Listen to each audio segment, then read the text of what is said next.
My son tricked me into a family meeting. When I arrived, lawyers were already there, ready to force me to sign everything over. When I refused to hand over the inheritance, they threatened me. I just smiled and said, 1, 2, 3, 4, 5, you are a lot of people. Then I added calmly, funny thing is, I only brought one person too. But before I tell you who walked through that door and changed everything, let me take you back to the moment my own flesh and blood tried to bury me alive. If you have ever been betrayed by the people you sacrificed everything for, hit that like button and subscribe. It helps this old man know he is not alone. My name is Harrison Bennett. I am 70 years old. I built Bennett Steel from a single welding truck into an empire worth $52 million.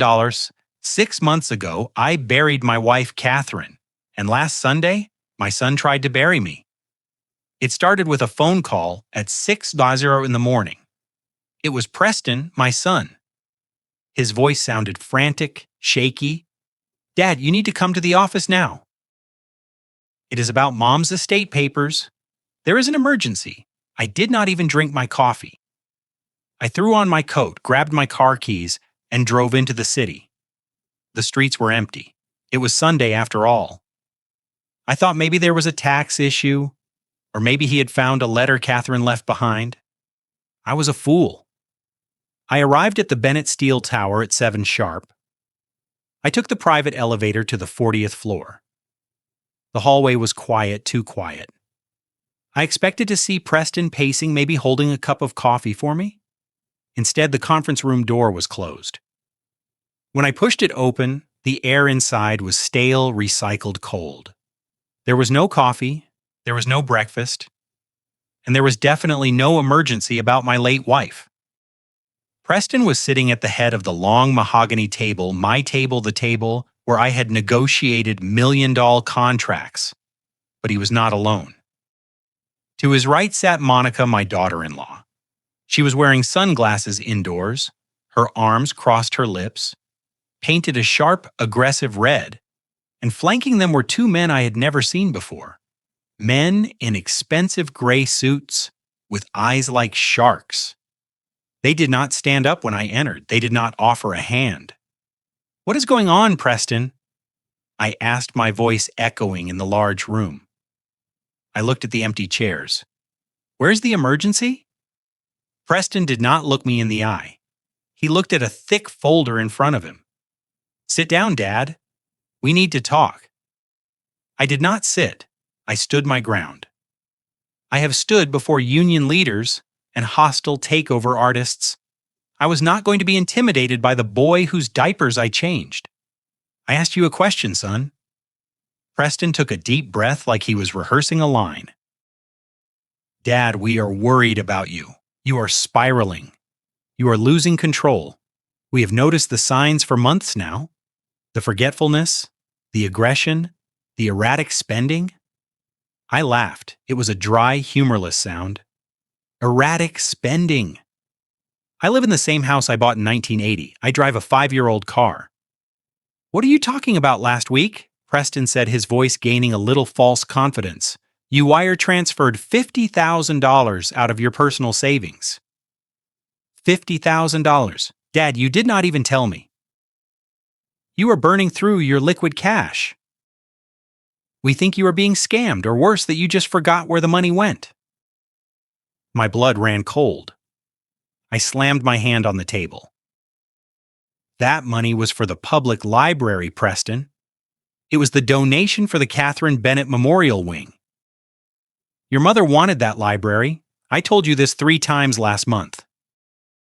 Preston shook his head. A look of fake pity plastered on his face. See, this is what I mean. You think you told me, but you did not? You are confusing dreams with reality.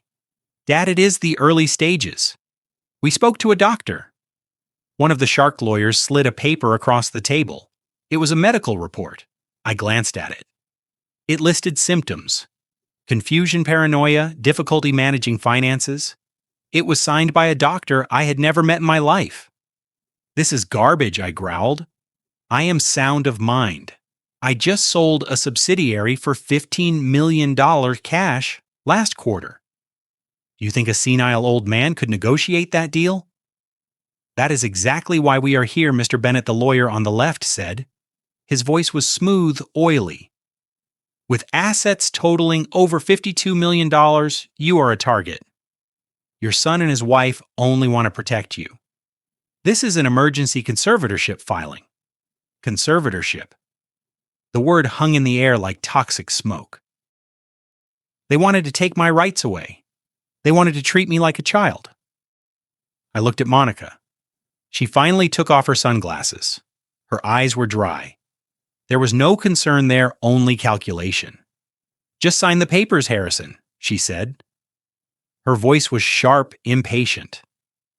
It gives Preston power of attorney over your accounts and your medical decisions. We will give you an allowance $5,000 a month. You can stay in your house. We will hire a nurse to watch you. It is for your own good. A nurse to watch me, an allowance from my own money. My hard-earned money. And if I refuse, I asked, my voice dropping to a whisper. Monica smiled, and it was the ugliest thing I have ever seen. She reached into her designer purse and pulled out a small digital recorder. She placed it on the table and pressed play. My own voice filled the room. It was distorted, angry. I will burn this whole place to the ground. I do not care who gets hurt. I will destroy everything before I let them take it. The recording stopped. I remembered that moment. I was on a construction site 2 years ago.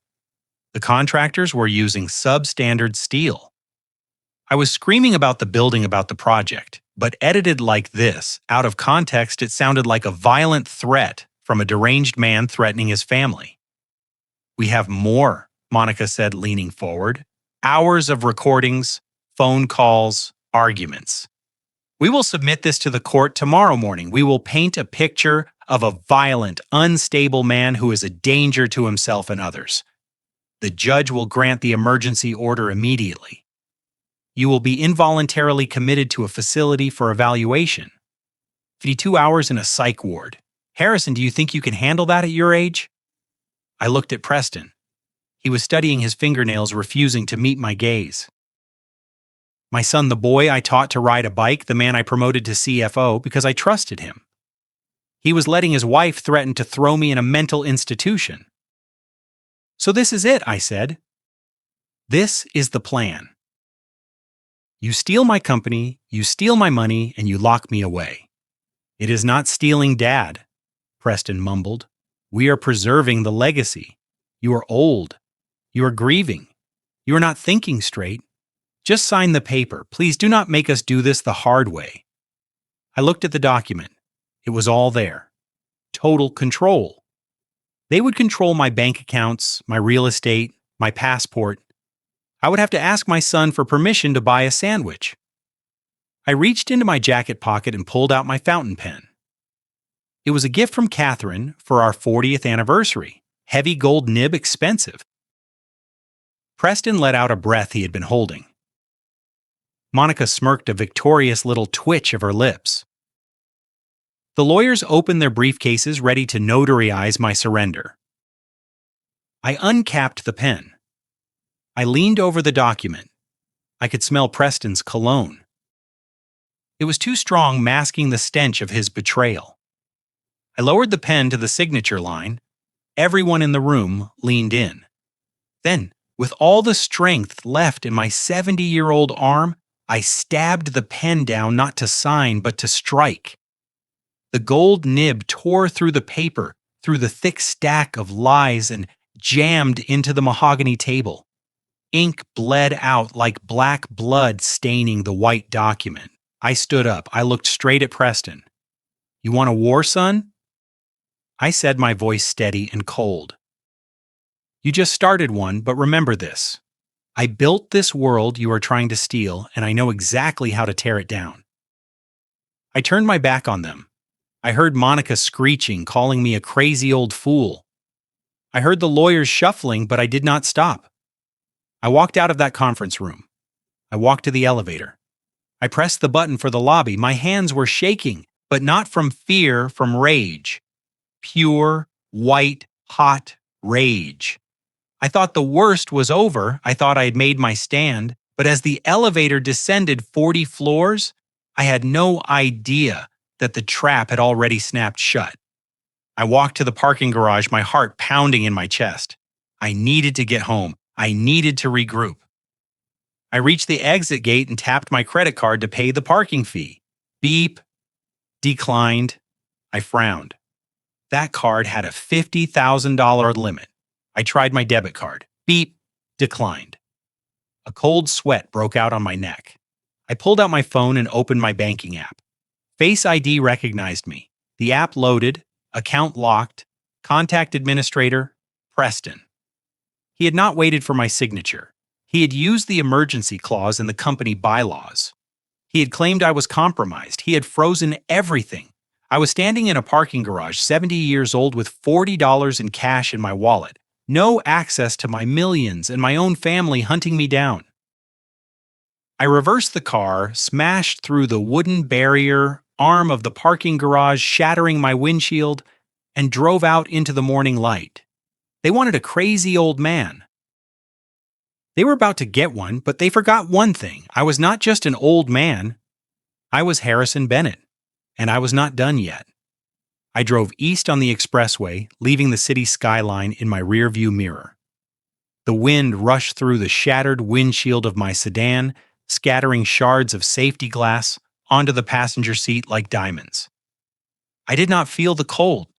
I felt only the burning heat of adrenaline coursing through my veins. My hands gripped the steering wheel so tightly my knuckles turned white. I needed answers, and I needed them now. I reached for my phone again and dialed the direct line of Charles Sterling, my private banker for over 30 years. He answered on the first ring, which was unusual for a Sunday morning. Charles said, my voice surprisingly steady. Why was my black card declined at the parking garage? Why am I locked out of my own app? There was a long silence on the other end. I could hear Charles breathing. I could hear the click of a keyboard. Harrison, he said finally, and his voice sounded tired. I am so sorry I tried to stop it. I tried to call you yesterday, but the order came through legal. It bypassed my desk entirely. What order, Charles, who frozen my money? It was Preston. He came in yesterday afternoon with a team of lawyers. He presented a durable power of attorney document, the one from 2014. He activated the emergency clause citing medical incapacity. He ordered a full freeze on all personal accounts pending an investigation into identity theft and cognitive decline. 2014, the memory hit me like a physical blow to the chest. I was in the cardiac unit awaiting a triple bypass surgery. I was 60 years old and terrified that I might not wake up. Preston had sat by my bedside holding my hand, looking like the devoted son. He had brought the papers. Just a precaution, Dad, he had said with tears in his eyes. Just so I can pay the vendors and keep the lights on if you are under anesthesia for too long. I had signed it. I had signed my life away because I trusted him. And when I survived the surgery, when I walked out of that hospital, I forgot the document existed. I never revoked it. He is using a 10-year-old document to steal my life. I roared at the phone. Charles, you know I am sane. You know I just closed the deal on the shipyard last month. Unfreeze it now. I cannot, Harrison. Charles sounded defeated. Once the fraud alert is in the system and the medical concern is filed, federal banking regulations tie my hands. The investigation period is mandatory, minimum 30 days. Your accounts are locked, your credit lines are suspended, even your safety deposit box is sealed. If I move a single cent, I go to jail and the bank loses its license. You have to go to court. You have to get a judge to vacate the order. I hung up. I threw the phone onto the passenger seat. 30 days. In 30 days, they would have me committed. In 30 days, they would dismantle everything. I needed a base of operations. I needed a place they could not reach. I thought of the penthouse in the city, but the building manager reported to the company. Preston would be waiting there. Then I thought of the Hamptons, the estate on the cliffs, the house Catherine and I bought for our 25th anniversary. It was my personal property, not a company asset. It was our sanctuary, the place where we spent our summers walking on the beach and planning our old age. It was 2 hours away. I pressed the accelerator. The drive was a blur of gray highway and dark thoughts. I kept checking my rearview mirror expecting to see black SUVs following me, but the road was empty. I arrived at the estate just as the sun was climbing high into the sky, casting long shadows across the manicured lawns of the neighborhood. I pulled up to the main gate. It was a massive wrought iron structure designed to look like old English lace. Catherine loved that gate. I rolled down the window and punched the code into the keypad. 0615, Catherine's birthday. The light on the keypad blinked red. Access denied. I frowned. Maybe I mistyped. My hands were shaking after all. I punched it in again slowly. 0615 red light, access denied. A cold stone settled in my stomach. I tried my backup code. The date I founded the company. Red light. I tried the master override code. Red light. He changed the codes. He had done this remotely. He had locked me out of my own sanctuary. I looked at the stone wall surrounding the property. It was 8 FT high, but I was not going to be stopped by masonry. I backed the car up and parked it on the grass shoulder, hidden behind a row of hedges. I walked to the side of the wall, where an old oak tree grew close to the perimeter. I had trimmed that tree myself last summer, but I had left one lower branch. It took me 3 tries to get a grip. My shoulder ached the one that still bothered me in the rain, but I pulled myself up. I scraped my expensive suit against the rough bark. I dropped down onto the soft grass on the other side. I was in. I ran to the house. The windows were dark. The shutters were drawn. I reached into my pocket for my key ring. I had a physical key for the front door, a heavy brass key that felt reassuringly solid in my hand.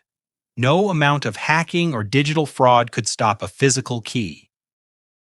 I slid the key into the lock. It went in halfway and stopped. I pushed harder. It hit metal. It would not turn. I pulled it out and looked at the lock. The brass was shiny new, not the tarnished antique finish Catherine had chosen. They had changed the locks. I stood on my own front porch, my hand hovering over the useless hardware. A wave of dizziness washed over me. This was not just a financial attack. This was an eraser. They were erasing my access to my own life. I walked around to the back patio. I grabbed one of the heavy cast iron patio chairs. If my key would not work, gravity would. I raised the chair ready to smash the French doors leading to the kitchen. Freeze! Police! Drop the chair! The voice boomed from the side of the house. I spun around. 2 uniformed officers were standing by the corner hands resting on their holsters. They were not the local sheriff deputies I played poker with. These were private security contractors hired to look like police, but they had badges and guns. I lowered the chair slowly. "I am Harrison Bennett," I said, trying to keep my voice calm. "This is my house. I lost my keys." The officer on the left, a young man with a buzz cut, shook his head.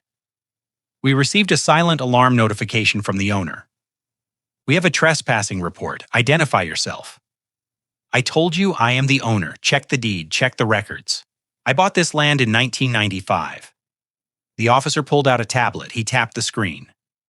"Address 12 Ocean View Lane, owner of record. Bennett Holdings, LLC. Managing Director Preston Bennett." He looked up at me, his face hard. "Sir, the property record shows this estate was transferred to a limited liability company 6 weeks ago. The authorized contact, Preston Bennett, has flagged this property as vacant and requested immediate police intervention for any unauthorized entry. You are trespassing. 6 weeks. My knees almost gave out.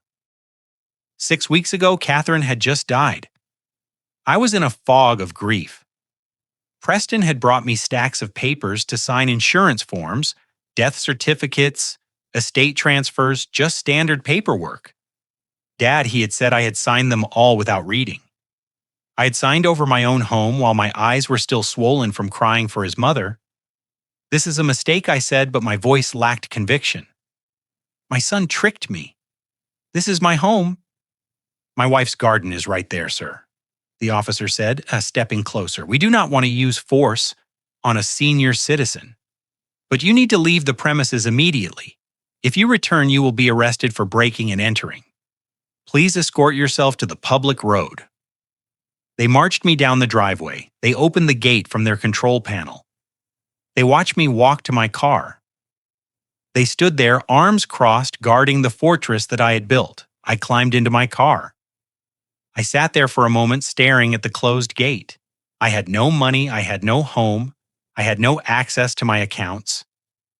And then the realization hit me.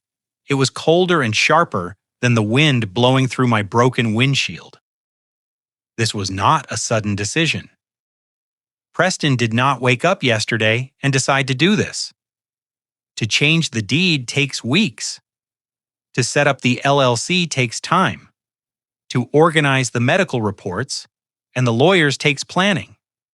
He had been planning this while Catherine was in hospice. He had been setting up the shell companies while I was holding her hand as she took her last breath.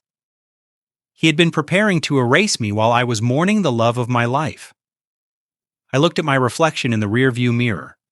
I looked old, tired, defeated. That is what they wanted to see. That is what they expected. A sad old man who would curl up and die. I started the engine. The roar of the motor felt good. It felt alive. I reached under the passenger seat and pulled out an old, rugged Nokia phone, a burner. I kept it for emergencies on construction sites back in the 90s. I charged it once a year. I prayed it still had battery. It flickered to life. 1 bar of battery. I dialed a number I had memorized 20 years ago. A number I swore I would never use unless the world was ending. It rang once, twice. Yeah, a female voice answered. Sharp, suspicious. Sarah, I said, it is Harrison. They took everything. There was a pause. Then the voice softened just a fraction, but the steel was still there. Where are you, Harrison? I am on the street.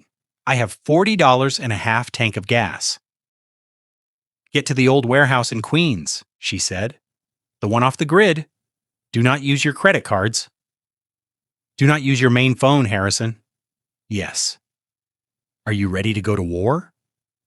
I looked back at the house one last time. I am not just ready, Sarah, I said. I am already fighting. I hung up and put the car in gear. They thought they had trapped a helpless animal. They were about to find out they had locked themselves in a cage with a wolf. The neon sign of the Starlight Motel buzzed with a dying flicker outside my window, casting long, intermittent shadows across the stained carpet. I sat on the edge of the mattress that smelled of bleach and despair, counting the crumpled bills in my wallet for the 10th time. $219. That was the sum total of my liquid assets. Yesterday, I was Harrison Bennett, the titan of industry, with $52 million in assets and a black card that could buy a small island. Today, I was an old man in a cheap motel room, hiding from his own children. I needed a lifeline. I needed to believe that not everyone I raised had turned into a monster. My hand trembled as I picked up the room phone and dialed Victoria's number. My daughter, my little girl who used to cry when she stepped on a bug. She was soft. She was not like Preston. She had always been the one with the heart. She answered on the second ring. Hello, Vicky, I said, and my voice cracked. It is Dad. Listen to me, honey. Preston has lost his mind. He has locked me out of the accounts. He has taken the house. I need you to talk to him. I need you to tell the lawyers that I am sane. There was a silence on the other end. A heavy, guilty silence that told me everything I needed to know before she even spoke a word. Daddy, she finally said, and her voice sounded thick like she had been rehearsing this speech. Preston is just trying to help you. We are all trying to help you. Help me, I whispered. He left me on the street with $40. He stole my home, Victoria. He did not steal it, she said, and her tone hardened just a fraction. He is protecting the estate. We saw the medical reports, Dad. The doctor said, "You are declining fast." You are imagining things. Paranoia is a symptom. I am not paranoid, I shouted, gripping the receiver. I am being persecuted by my own blood. Victoria, please. I am at a motel on the edge of town. I need cash. I need a lawyer. Just come pick me up. I cannot do that, she said. Preston says we cannot enable your episodes. You need to go to the facility, Dad. It is a nice place. They have a garden. You need rest. You are tired. I am not tired, I said, my anger rising like bile. I am wide alive. And I know about Jason's gambling debt, Victoria. Is that what Preston promised you? Did he promise to pay off your husband's bookie if you signed the affidavit against me? The silence on the line was absolute. I had hit the nerve. Do not call here again until you are ready to check into the facility, she hissed. And then the line went dead. I sat there listening to the dial tone. It sounded like the flat line of my family life. My daughter had just sold me out to save her husband's kneecaps. I was truly alone. I stood up and splashed cold water on my face in the cracked sink. I looked at the man in the mirror, gray stubble, red-rimmed eyes. A wrinkled suit that cost $3,000, but looked like garbage now. They wanted me to be a helpless old man. They wanted me to fur up in this motel room and wait for the men in white coats to come and take me away. Not today. I walked out of the motel, leaving the key on the desk. I did not take my car. The sedan was modern. It had GPS. It had OnStar. Preston could track it from his laptop. I left it parked right there in the lot, a decoy for his goons to find. I walked to the corner and hailed a yellow taxi. The driver looked at me with suspicion but stopped when he saw the cash in my hand. Where to? He grunted. The industrial park, I said. 4th Street, the old sector. We drove in silence through the waking city. The skyline of steel and glass that I had helped build mocked me from the distance. We headed away from the money, away from the power, into the grit and the grime of the old district. This was where Bennett's Steel began. Before the skyscrapers, before the hedge funds, before the betrayal.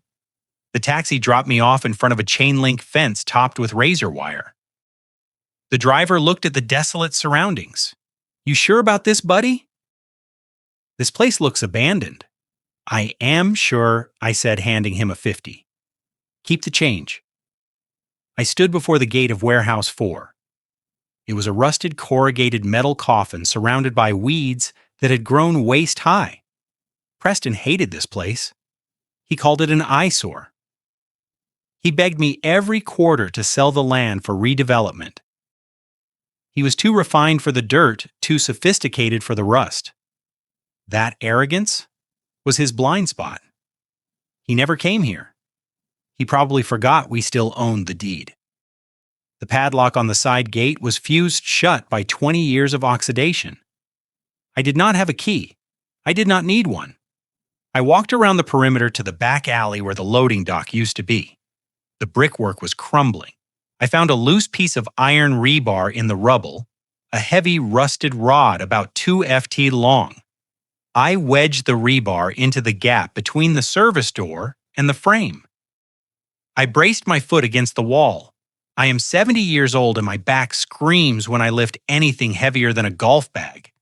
But today I felt the strength of a man half my age. It was the strength of survival. I heaved. The wood groaned. The metal screeched in protest. With a loud crack, the frame splintered and the door popped open, spilling darkness out into the alley. I stepped inside. The air was thick with dust and the smell of ancient grease and motor oil. It smelled like memory. Shafts of sunlight pierced through the holes in the roof, illuminating millions of dust motes dancing in the dead air. And there she was, sitting in the center of the vast, empty floor, covered in a thick gray blanket of dust, but still magnificent. My 1998 Ford F-150, the workhorse. The truck I drove when I landed my first six-figure contract. The truck I drove when I laid the foundation for the tower Preston now sat in. I walked over to her, my footsteps echoing in the silence. I wiped a layer of dust from the driver's side window. The red paint underneath was dull, but solid. I tried the door handle. It was stiff, but it clicked open. The interior smelled of old leather and stale coffee. I climbed in. The seat springs creaked a familiar welcome. I did not put the key in the ignition yet. I reached down under the bench seat, fumbling in the darkness. My fingers brushed against old invoices and cobwebs until they hit cold, hard metal. I pulled it out. A heavy steel ammo box. I had greased the latch years ago, so it wouldn't rust. I flipped it open. Inside, wrapped in oilcloth, were bundles of cash. $50,000, $1,000 in non-sequential bills. And beneath the cash, the heavy, reassuring glint of gold 20 South African Krugerrands. I had placed this here in 1999. We were facing a lawsuit that threatened to bankrupt the company. I was terrified of losing everything, so I created a doomsday fund, a way to start over if the world burned down. We won the lawsuit and the company grew, and I became rich. I forgot about the box. I forgot about the truck. But deep down, some part of me must have known that this day would come, that the empire built on steel could be stolen by paper. I placed the box on the passenger seat. I patted the dashboard. I inserted the key into the ignition. I prayed to whatever God watches over fathers who have been fools. I turned the key. The starter wheezed once, twice. The engine sputtered, coughing out decades of silence. "Come on, old girl," I whispered. "Do not let me down." I turned it again and pumped the gas pedal. With a roar that shook the dust from the rafters, the V8 engine exploded to life. It was loud. It was unrefined. It was angry. The whole truck vibrated with raw power. It was the sound of a beast waking up from a long hibernation. I shifted the gear into reverse. The transmission clanked heavily but engaged. I backed the truck up, smashing through the rotted wooden doors of the loading bay. Woods splintered and flew everywhere as I burst out into the sunlight.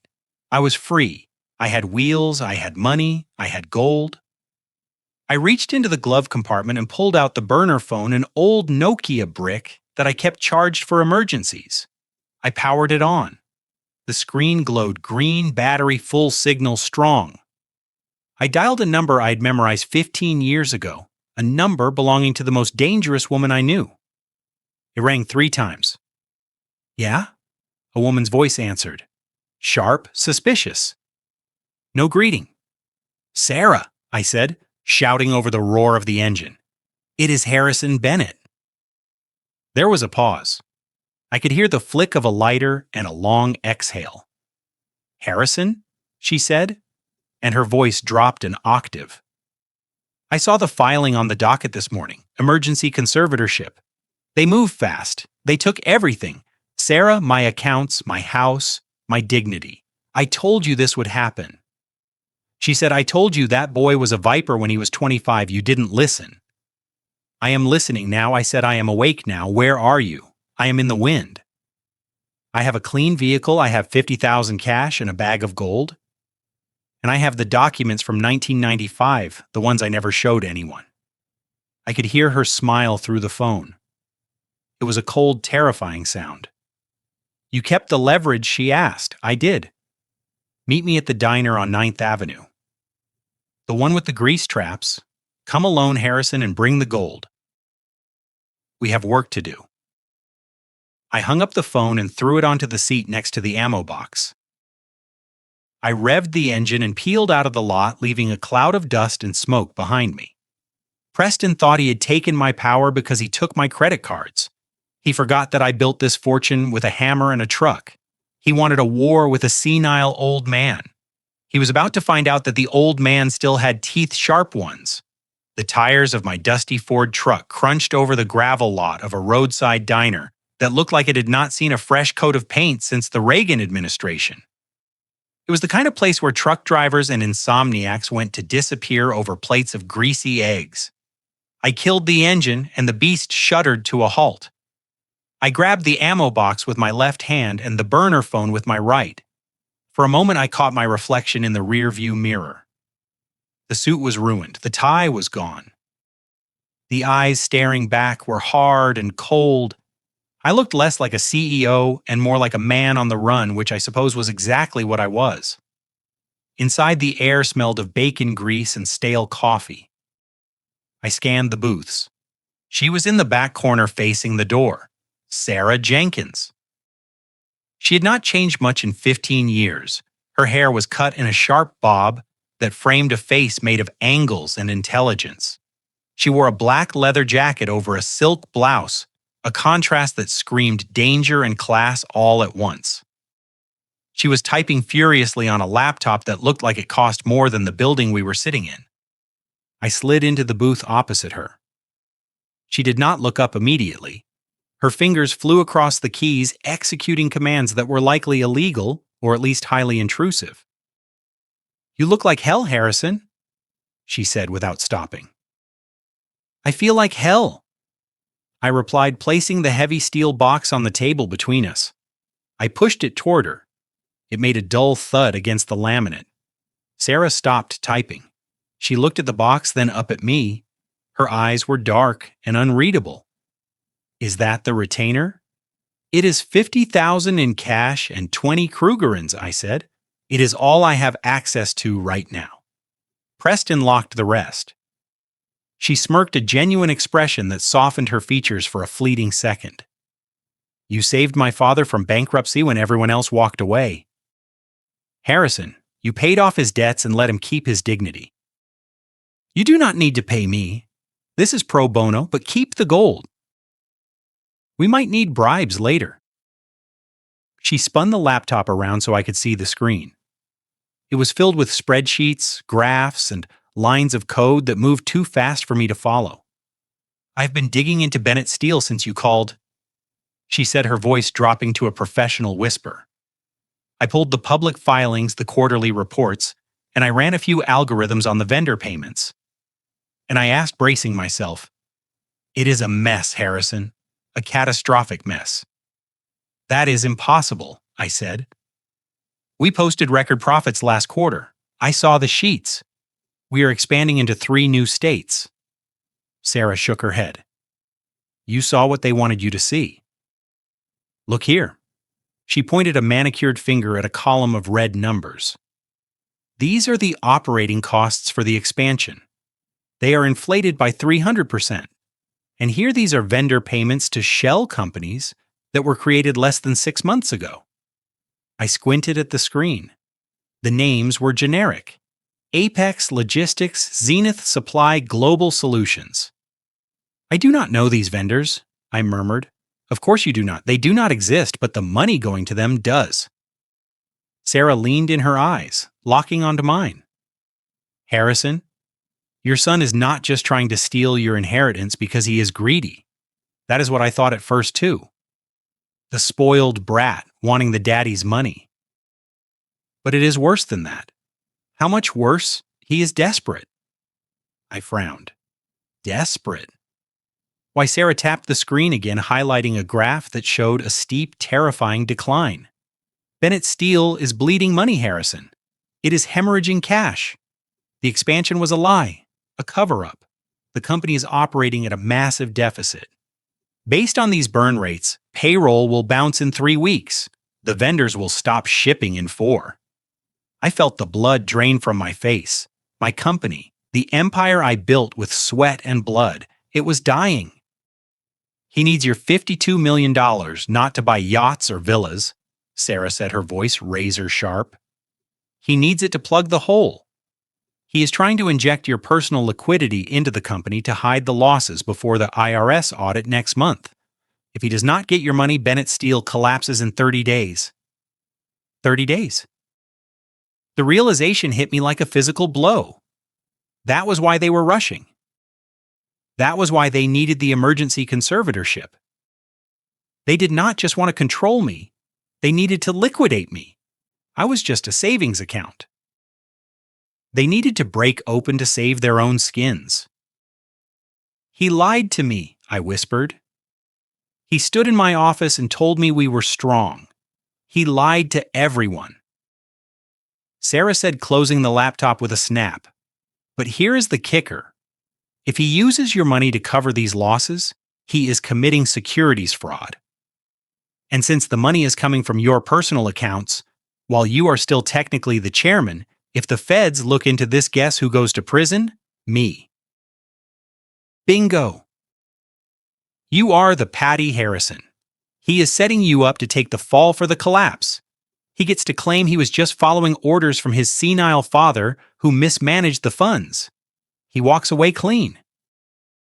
You die in a federal penitentiary. I sat back against the cracked vinyl of the booth. The waitress came by and poured coffee into a thick white mug. I stared at the black liquid. My own son, was willing to send me to prison to cover his incompetence. So what do we do? I asked, my voice sounding strange to my own ears. Sarah took a sip of her coffee. She looked at me over the rim of the mug. Her eyes were no longer soft. They were the eyes of a predator. We kill the company, she said. What, we let it die? We expose the fraud. We cut off the cash flow. We stop him from getting your $52 million, and we watch it burn. But that is my legacy, I protested. That is my life's work. Your legacy is already dead, Harrison, she said brutally. Preston killed it the moment he started cooking the books. The only thing left to save is your name and your freedom. She reached across the table and grabbed my hand. Her grip was surprisingly strong. I will help you, Harrison. I will use every tool in my forensic arsenal. I will track every cent. I will find where he buried the bodies. I will dismantle his lies brick by brick. But I have one condition, anything. No sentiment, she said. No mercy. We are going to dissect his life. We are going to expose every dirty secret, every lie, every weakness. And when he comes crawling to you begging for forgiveness, you have to be willing to crush him. I thought of Preston's face in the conference room. I thought of Monica's smirk. I thought of the lock on my front door. I thought of the boy I used to hold on my shoulders at the beach. That boy was gone. The man who replaced him was a stranger, a dangerous stranger. I looked at Sarah. I looked at the ammo box full of cash. I looked at the ruins of my life. Do it, I said. No mercy. Sarah smiled. It was a terrifying smile. Good. Drink your coffee, Harrison. We have a lot of work to do. First, we need to find out exactly where that money is bleeding to. And I think I know who can tell us. Who, your daughter, she said. Victoria. Victoria betrayed me, I said bitterly. She sided with him. Everyone has a price, Sarah said, opening her laptop again. We just need to find out what hers was. And looking at her husband's credit report, I think I found a crack in the armor. She turned the screen to me again. Clear's throat. It showed a credit report for Jason Victoria's husband. It was a sea of red ink delinquencies, collections, and one massive outstanding loan to a shell company that looked suspiciously like a front for a loan shark. She did not betray you because she hates you, Sarah said. She betrayed you because she is scared. Scared of what? Of having her husband's legs broken. I looked at the screen. The pieces were falling into place. It was a conspiracy of the desperate. Preston was drowning. Victoria was drowning. And they decided to use my body as a raft. Let us go find my daughter, I said, standing up. Sarah nodded and closed the laptop. She grabbed her leather jacket. You drive, she said. My car's too conspicuous for where we are going. We walked out into the bright morning sun. The Ford truck waited for us like a loyal dog.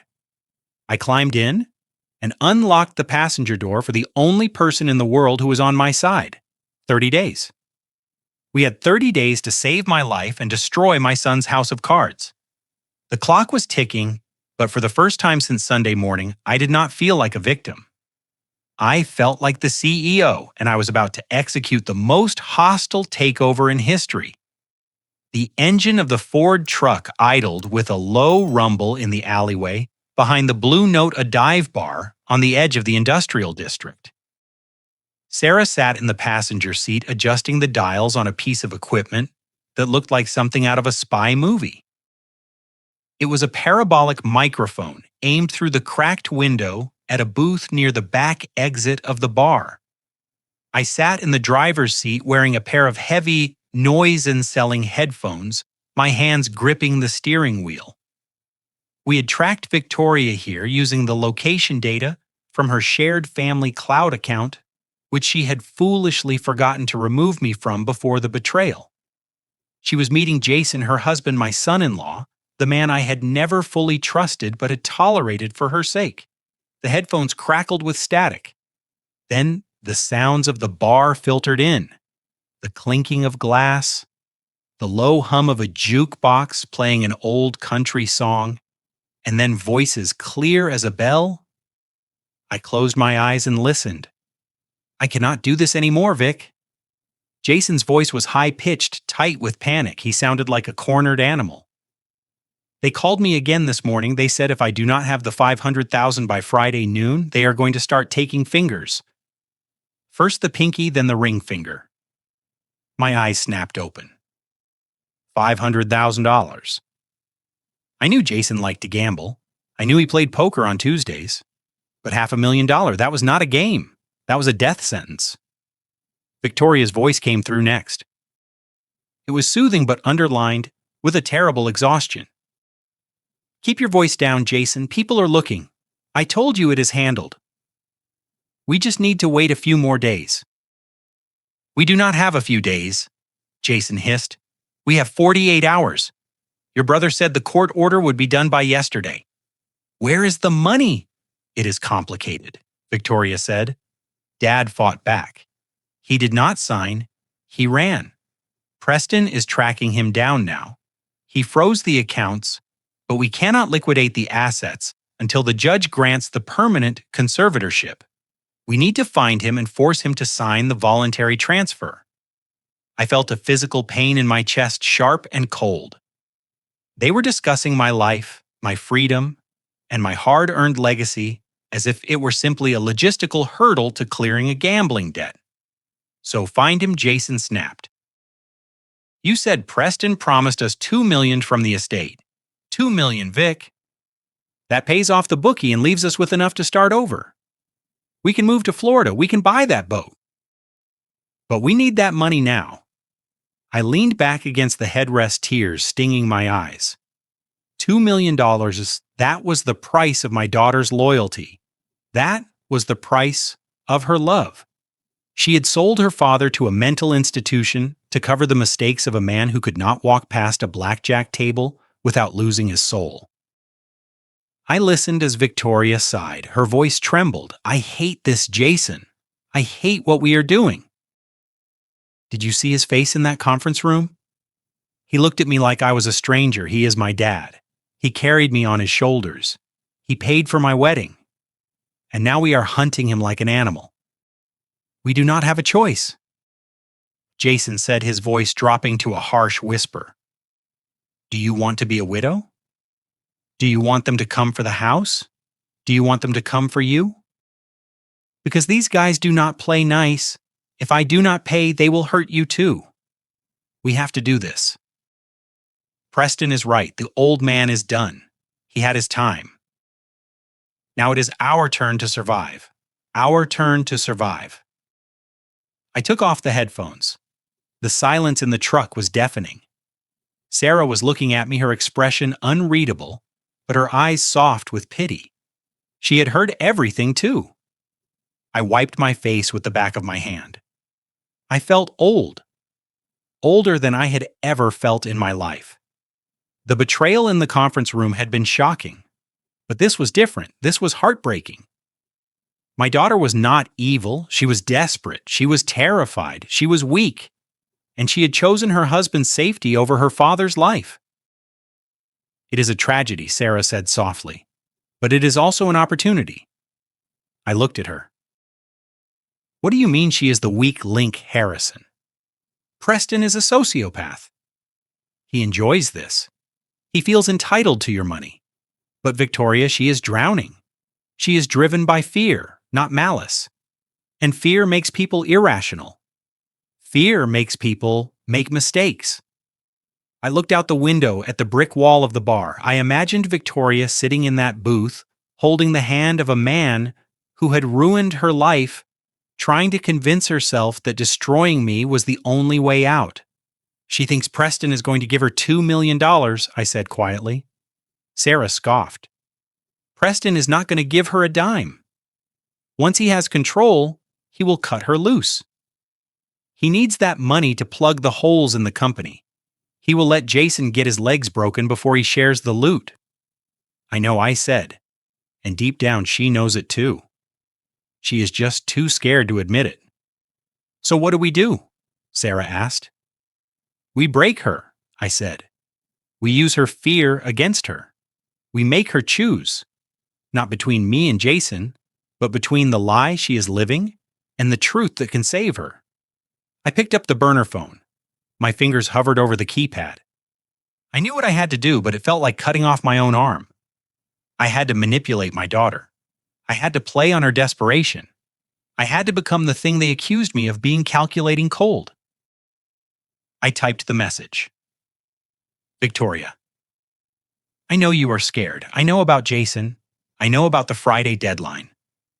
I paused. I watched the cursor blink. I added the hook. I want to help you. I am tired of running. I am willing to sign everything over, but I will only deal with you. Not Preston, not Monica, just you. Meet me at Washington Square Park in 1 hour. Come alone. If I see anyone else, the deal is off and I disappear forever. I press send. I put the headphones back on. I waited. Inside the bar, I heard a phone buzz on the table. What is it? Jason asked. Victoria's breath hitched. It is Dad, Reddit Jason demanded. There was a long silence. I could hear Victoria breathing fast, shallow breaths. He wants to meet, she whispered. He says he is ready to sign. He says he is tired. Thank God, Jason said. Thank God. We're Washington Square Park in an hour. He says I have to come alone. Then go? Jason said. Go and get that signature. Do whatever you have to do. Cry, beg, lie. Just get the pen on the paper. This is our ticket out, Vic. This is our life. But Preston, Victoria stammered. Preston said we should call him immediately if we hear from Dad. He said Dad is dangerous. Screw Preston. Jason snapped. If you call Preston, he will bring his lawyers and his ego, and he will scare the old man off. And if the old man runs again, we are dead. We missed the deadline. You have to do this yourself. You get the signature, then we take it to Preston and demand our cut. I heard the sound of sliding vinyl. Victoria was getting up. Okay, she said. Okay, I will go. I will bring the papers. I took off the headphones and looked at Sarah. She is coming, I said. Sarah nodded. She reached into the back seat and pulled out a small black file folder. This contains the evidence of Preston's shell companies, she said, and the proof that Monica has already transferred the deed of your Hamptons house into a trust controlled by her mother. I took the folder. It felt heavy. Show her this, Sarah said. Show her that she is not a partner in this heist. Show her that she is just another victim. Break the illusion, Harrison. It is the only way to save her. I started the engine of the truck. Washington Square Park, I said. We drove through the city streets. I felt a strange calm settle over me. The grief was gone, replaced by a cold clarity. I was about to hurt my daughter. I was about to shatter her world. But it was the only way to pull her out of the wreckage before the ship went down completely. I parked the truck 3 blocks away from the park. Sarah stayed in the vehicle monitoring the surroundings with her laptop. Good luck, Harrison, she said. Remember, no sentiment. She betrayed you. She would have let them lock you up. I know. I said the afternoon sun cast long, stretching shadows across the pavement of the park as I sat on a weathered wooden bench near the duck pond. I had chosen this spot carefully. It was open enough to be seen but secluded enough for a private conversation. I checked my watch. It was a reflex from my old life because time no longer meant money. Time now meant survival. I hunched my shoulders forward and let my hands rest on my knees, deliberately allowing them to tremble. If they wanted a broken old man, I would give them the performance of a lifetime. From the corner of my eye, I spotted a black luxury SUV idling about 50 yards away near the park entrance. The windows were tinted dark enough to hide the occupant, but I knew the license plate. It was Monica's car. My daughter-in-law was watching. She was the shark circling the waters waiting for the scent of blood. She did not trust Victoria to handle this alone. That was good. Her lack of trust was a weakness I could exploit. Victoria approached from the walking path. She looked impeccable in a beige trench coat and designer sunglasses, but her stride was uneven. She was nervous. As she got closer, I saw the strain lines around her mouth and the way she clutched her handbag with white-knuckled intensity. She was terrified not for me, but for the deadline hanging over her husband's head. "Dad," she called out softly. I looked up slowly, blinking as if I was struggling to focus. I let my mouth hang open slightly. "Vicky," I said, my voice raspy and weak. "Is that you, honey? I thought you were your mother for a second." She sat down next to me, keeping a deliberate distance. She smelled of expensive perfume and fear. "It is me, Dad," she said, forcing a smile that did not reach her eyes.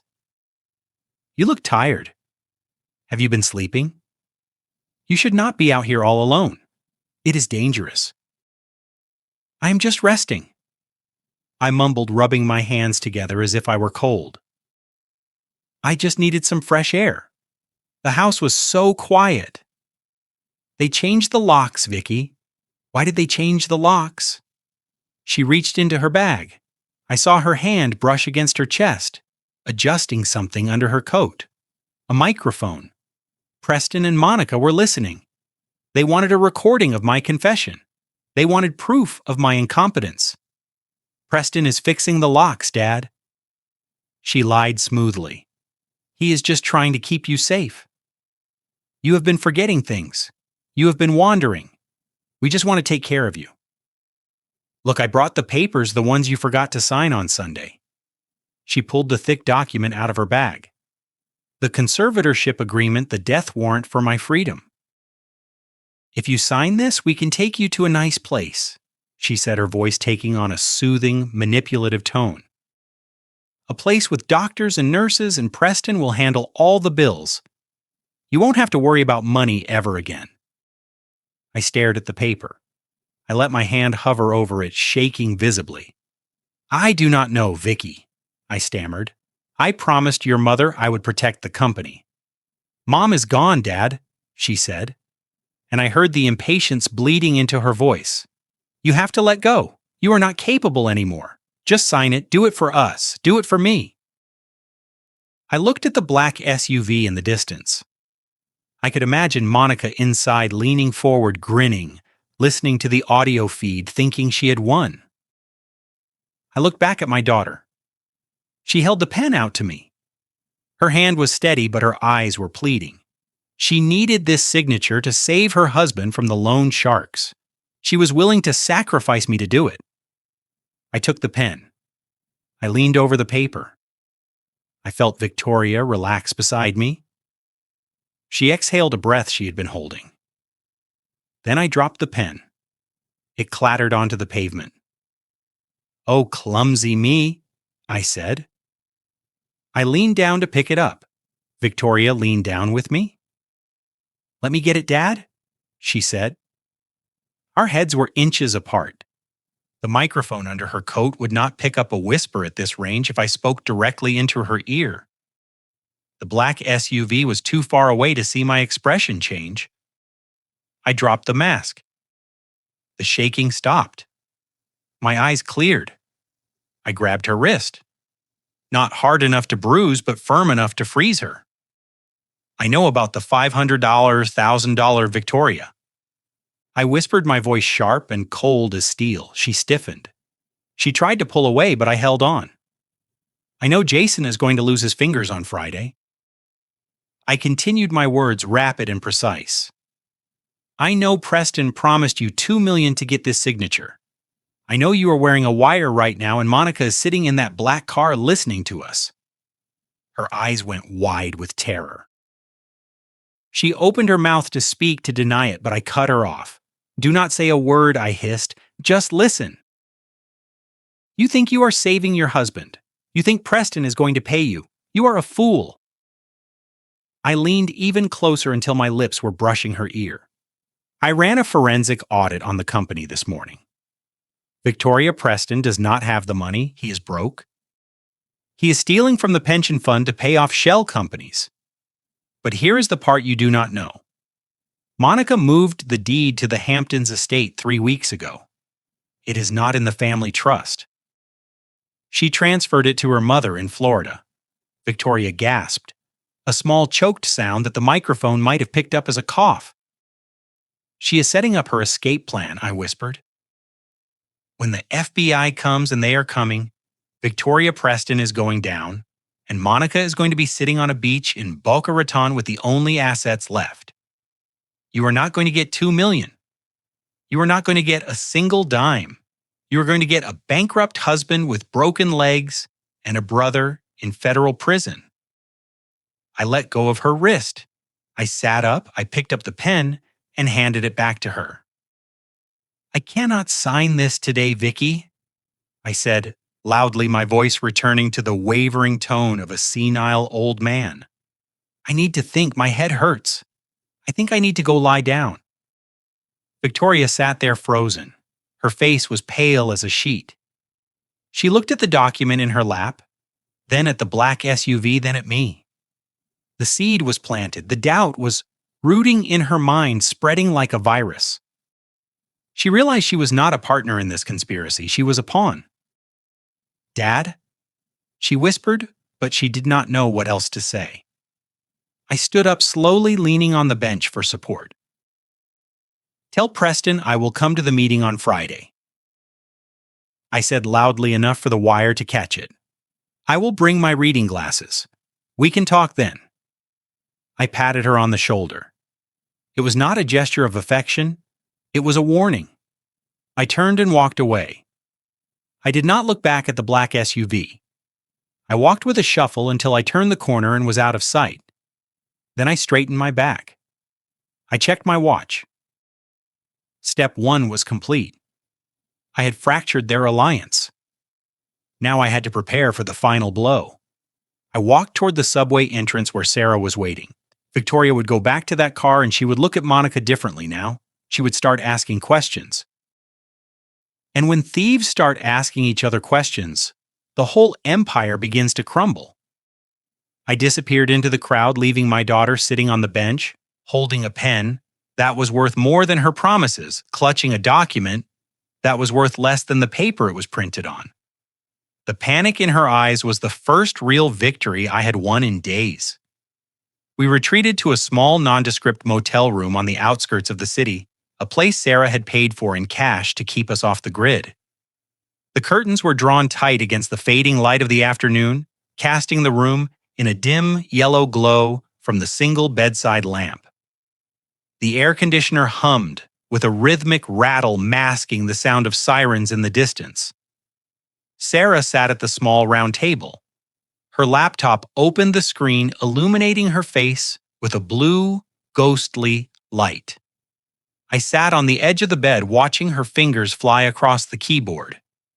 We were not just looking for numbers anymore. We were hunting for the truth that would explain why my son had turned into a monster. We need access to the root server, Sarah said without looking up. Preston has firewalled the external accounts, but the legacy server, the one that houses the architectural archives and the deep financial history, is still running on the old mainframe. If I can get in there, I can backdoor into the current transaction logs. but I need the master admin password, the one from before the cloud migration. I closed my eyes, thinking back to a time when business was simpler, before algorithms and high-frequency trading, back when a handshake meant something. Preston would have changed the user passwords. He would have changed the Wi-Fi codes, but the root access key for the mainframe. He was too lazy to reprogram the entire core system. He would have assumed no one remembered it but him. Try Catherine. 1980, I said softly. All caps, no spaces. Sarah typed it in. She hit enter. For a long, agonizing second, the screen remained black. Then a stream of green text cascaded down the monitor like a digital waterfall. "We are in?" she whispered. "I have root access?" She began to dig. I watched her expression shift from concentration to confusion, and finally to absolute horror. Her eyes widened. She stopped typing and leaned back in her chair, her hand covering her mouth. "Oh my God," she breathed. "What is it?"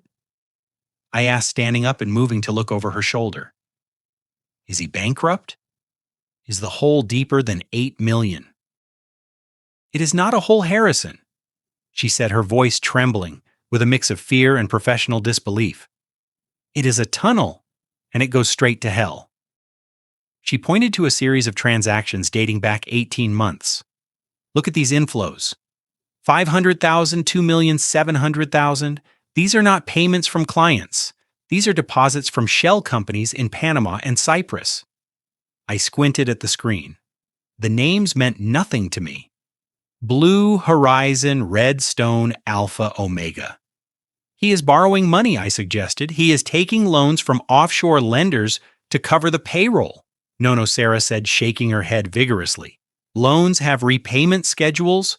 Loans have interest rates. These are not loans. These are purchases. Look at the ledger. Bennett Steel is receiving these funds as payment for construction projects. Project Alpha in Nevada, Project Beta in Arizona." "We do not have projects in Nevada or Arizona," I said. "We are a Northeast regional developer." "Exactly," Sarah said. She opened another window, pulling up satellite imaging and property records. I just cross-referenced the coordinates for these so-called construction sites.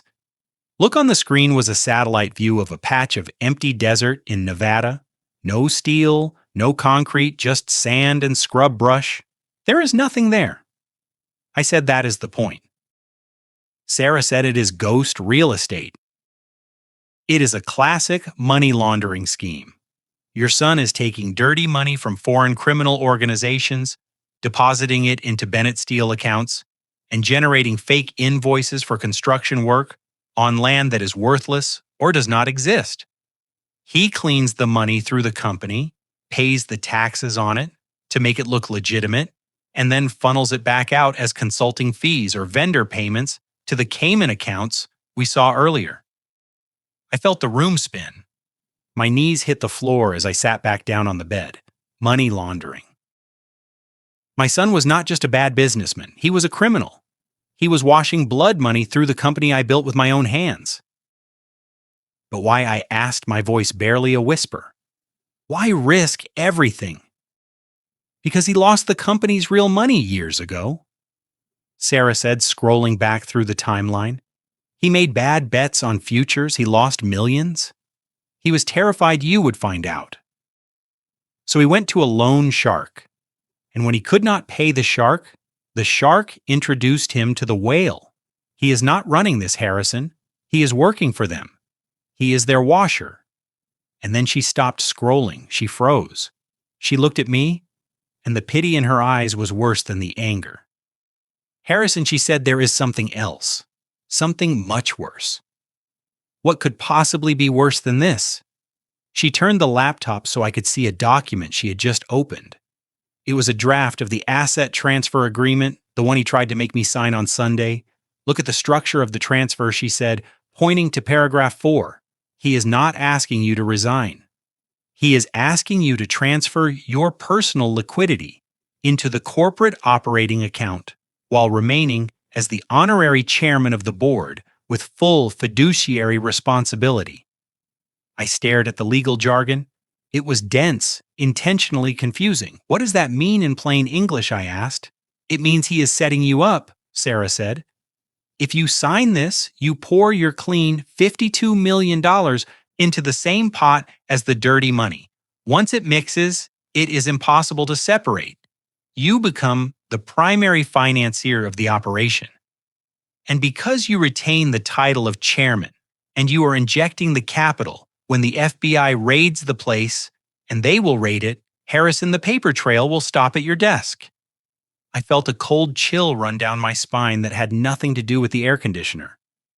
He is not just stealing from me, I realized.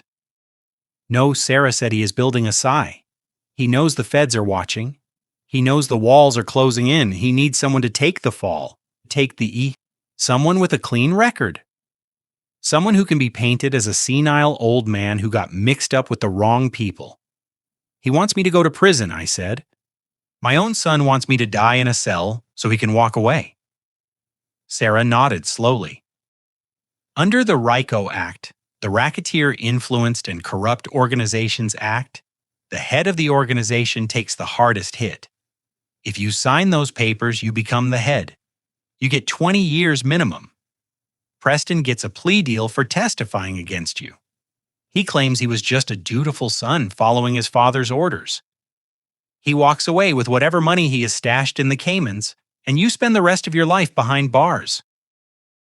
I sat there in the dim light of the motel room and felt something inside me break. It was the last thread of hope, the last tiny belief that maybe this was all a misunderstanding, that maybe my son was just misguided. But this was cold. This was calculated. This was patricide by legal system. He sat by my bed when I had my heart surgery, I whispered. He held my hand. He was checking your pulse to see how much longer he had to wait, Sarah said ruthlessly. I looked at my hands. They were old hands spotted with age, but they were strong hands. Hands that had built skyscrapers. Hands that had held my wife while she died. And now they were hands that had raised a monster. The silence in the room was heavy, suffocating.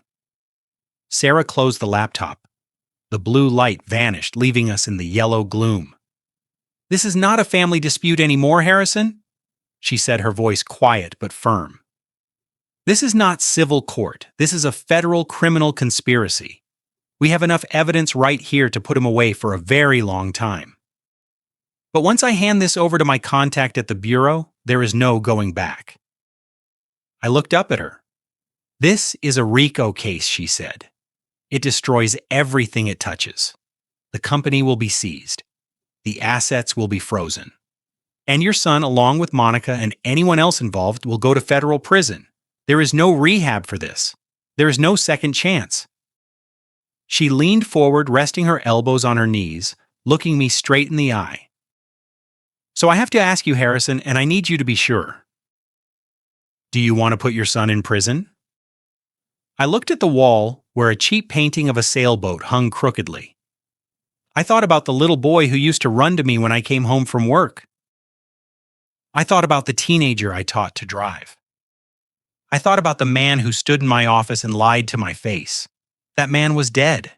He died the moment he decided my life was the price for his freedom. I thought about Catherine, how she would weep if she were here. But Catherine was a woman of justice. She believed in right and wrong. She would not want me to be a martyr for a criminal. I took a deep breath. It rattled in my chest. He made his choice? I said, my voice flat, devoid of emotion. He chose money over his father. He chose a cage for me. I looked at Sarah. I nodded once. A sharp, definitive movement. Do it, I said. Burn it down. Sarah nodded back. She opened the laptop again. I will call Agent Miller, she said. He is the head of the Financial Crimes Division. He has been chasing this network for years. When he sees what we have, he will listen. She began to type. The sound of the keys was like the sound of nails being hammered into a coffin. I lay back on the hard mattress and stared at the water-stained ceiling. I had just signed my son's warrant. I had just destroyed my family. But for the first time in 3 days, I did not feel afraid. I felt cold. I felt empty. But I felt clean. Preston wanted a legacy. He was about to get one, a federal indictment number. And I was going to be the one to hand it to him. The sterile smell of antiseptic filled my nose as I lay back against the stiff hospital pillows. The room was dim lit only by the rhythmic green glow of the cardiac monitor next to my bed. A plastic oxygen mask was strapped to my face, hissing softly with every breath I took. To anyone watching, I looked like a man on death's door. My skin was pale, thanks to a little theatrical makeup Sarah had applied in the van. My hands rested on the white sheets, trembling with a calculated weakness. It was the performance of a lifetime staged in the private wing of St. Jude's Hospital, where the chief of cardiology, Dr. Evans, was not just a brilliant doctor, but my oldest friend from Vietnam. He had agreed to the charade without asking questions, knowing that sometimes the only way to save a life is to fake a death. I closed my eyes and waited. I did not have to wait long. The heavy wooden door to the suite did not cake open with the gentle caution of a worried family. It burst open. The sound of expensive heels clicking rapidly on the linoleum floor announced her arrival before I even saw her face. Monica. And behind her the heavy, impatient footsteps of my son. They did not bring flowers. They did not bring a get-well card. They brought briefcases. Dad Preston's voice was sharp, cutting through the hum of the medical equipment. He did not sound relieved that I was alive. He sounded annoyed that I was inconveniencing his schedule. I opened my eyes slowly, letting my eyelids flutter as if the effort was immense. Preston! I wheezed, my voice muffled by the plastic mask. He stood at the foot of the bed, flanked by Monica and the shark-eyed lawyer Gareth. They looked like a firing squad lined up against a wall. Preston was checking his watch. He looked at the monitor, then at me. The doctor says it was a minor cardiac event, he said, dismissing my condition with a wave of his hand. Angina stress, you are fine. But this proves what we have been saying. You are too old for this stress. You need to let go.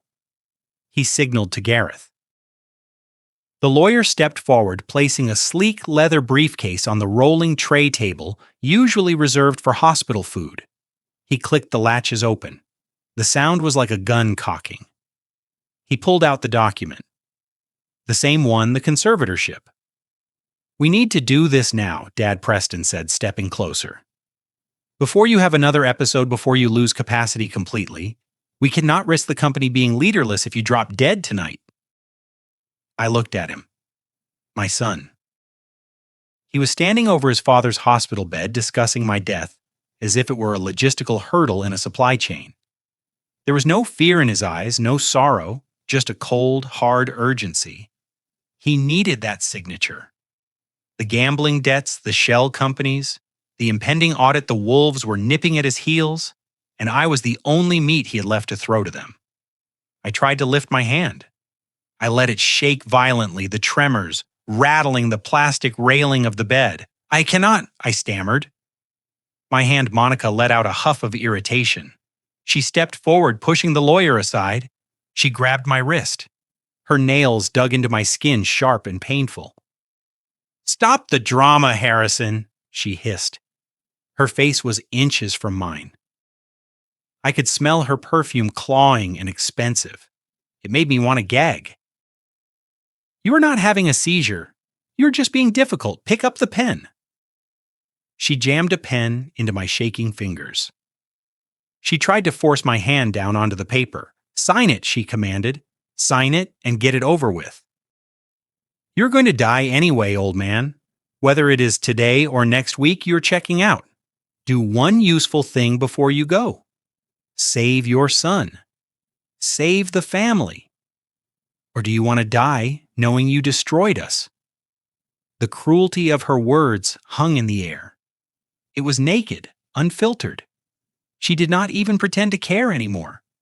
She saw me as a corpse, that had not yet stopped breathing an obstacle that refused to be removed. I looked at Preston. I waited for him to defend me. I waited for him to tell his wife to take her hands off his dying father. He just stood there. He looked at me with eyes like ice. "She is right, Dad," he said softly. "You are making this hard. You are making this so unnecessarily hard. Just sign the damn paper so we can all go home. I have a meeting in an hour." A meeting? He was laundering money for criminals, and he was worried about his schedule. I let the pen slip from my fingers. It fell onto the sheets. I let my head roll back against the pillow. I gasped for air, making the monitor beep faster. I saw a flash of panic in Gareth's eyes. He did not want to witness to a coerced signature on a deathbed. That was grounds for disbarment. Mr. Bennett, the lawyer, said nervously, "Perhaps we should wait until he is stabilized." "No," Monica snapped. "We do this now." I raised my hands, silencing them. I pulled the oxygen mask down an inch. I looked at Preston. I let a single tear roll down my cheek. It was acting, but the pain behind it was real. "I am tired, son," I whispered. "I am so tired." "Then sign," Preston said, leaning in. "End it." "I cannot sign like this," I said, my voice barely audible. "My hand, it will not work, and I want to do it right." "What do you mean?" Impressed and asked, suspicious. I took a deep, shuddering breath. "Friday," I whispered. "What about Friday?" Monica demanded. "The family meeting," I said, "at the company in the boardroom where it started." Preston frowned. "Why Friday? Why not now?" "I need to say goodbye," I rasped. "To the company, to the legacy. Bring everyone, Victoria, Jason, the lawyers. I will sign everything, I promise. Just let me rest now. Let me gather my strength." Preston looked at Monica. She narrowed her eyes, scanning my face for any sign of deception. But all she saw was a frail, broken old man gasping for air in a hospital bed. She saw what she wanted to see. Defeat. Friday morning. Preston said 9 a.m. "If you are not there, Dad, if you try to run again, I swear to God, I will have you declared incompetent by noon, and I will put you in the darkest facility I can find." I nodded weakly. "I will be there," I said. "I surrender." A slow smile spread across Preston's face. It was the smile of a predator who has finally clamped its jaws around the throat of its prey. He patted my leg. It was a patronizing, dismissive gesture. "Good choice, Dad," he said. "It is for the best. You will see. We will take good care of the money." He grabbed the briefcase. He signaled to Monica. They turned and walked out of the room without looking back. They did not say goodbye. They did not wish me well. They just marched out victorious, already spending the fortune they thought they had won. The door clicked shut. I lay there for a full minute listening to their footsteps fade down the corridor. I listened until the silence returned to the room. Then I sat up. I pulled the oxygen mask off my face and tossed it onto the tray. I stopped the trembling in my hands. I reached for the glass of water on the bedside table and took a long, steady drink. Dr. Evans stepped out from the adjoining observation room. He looked pale.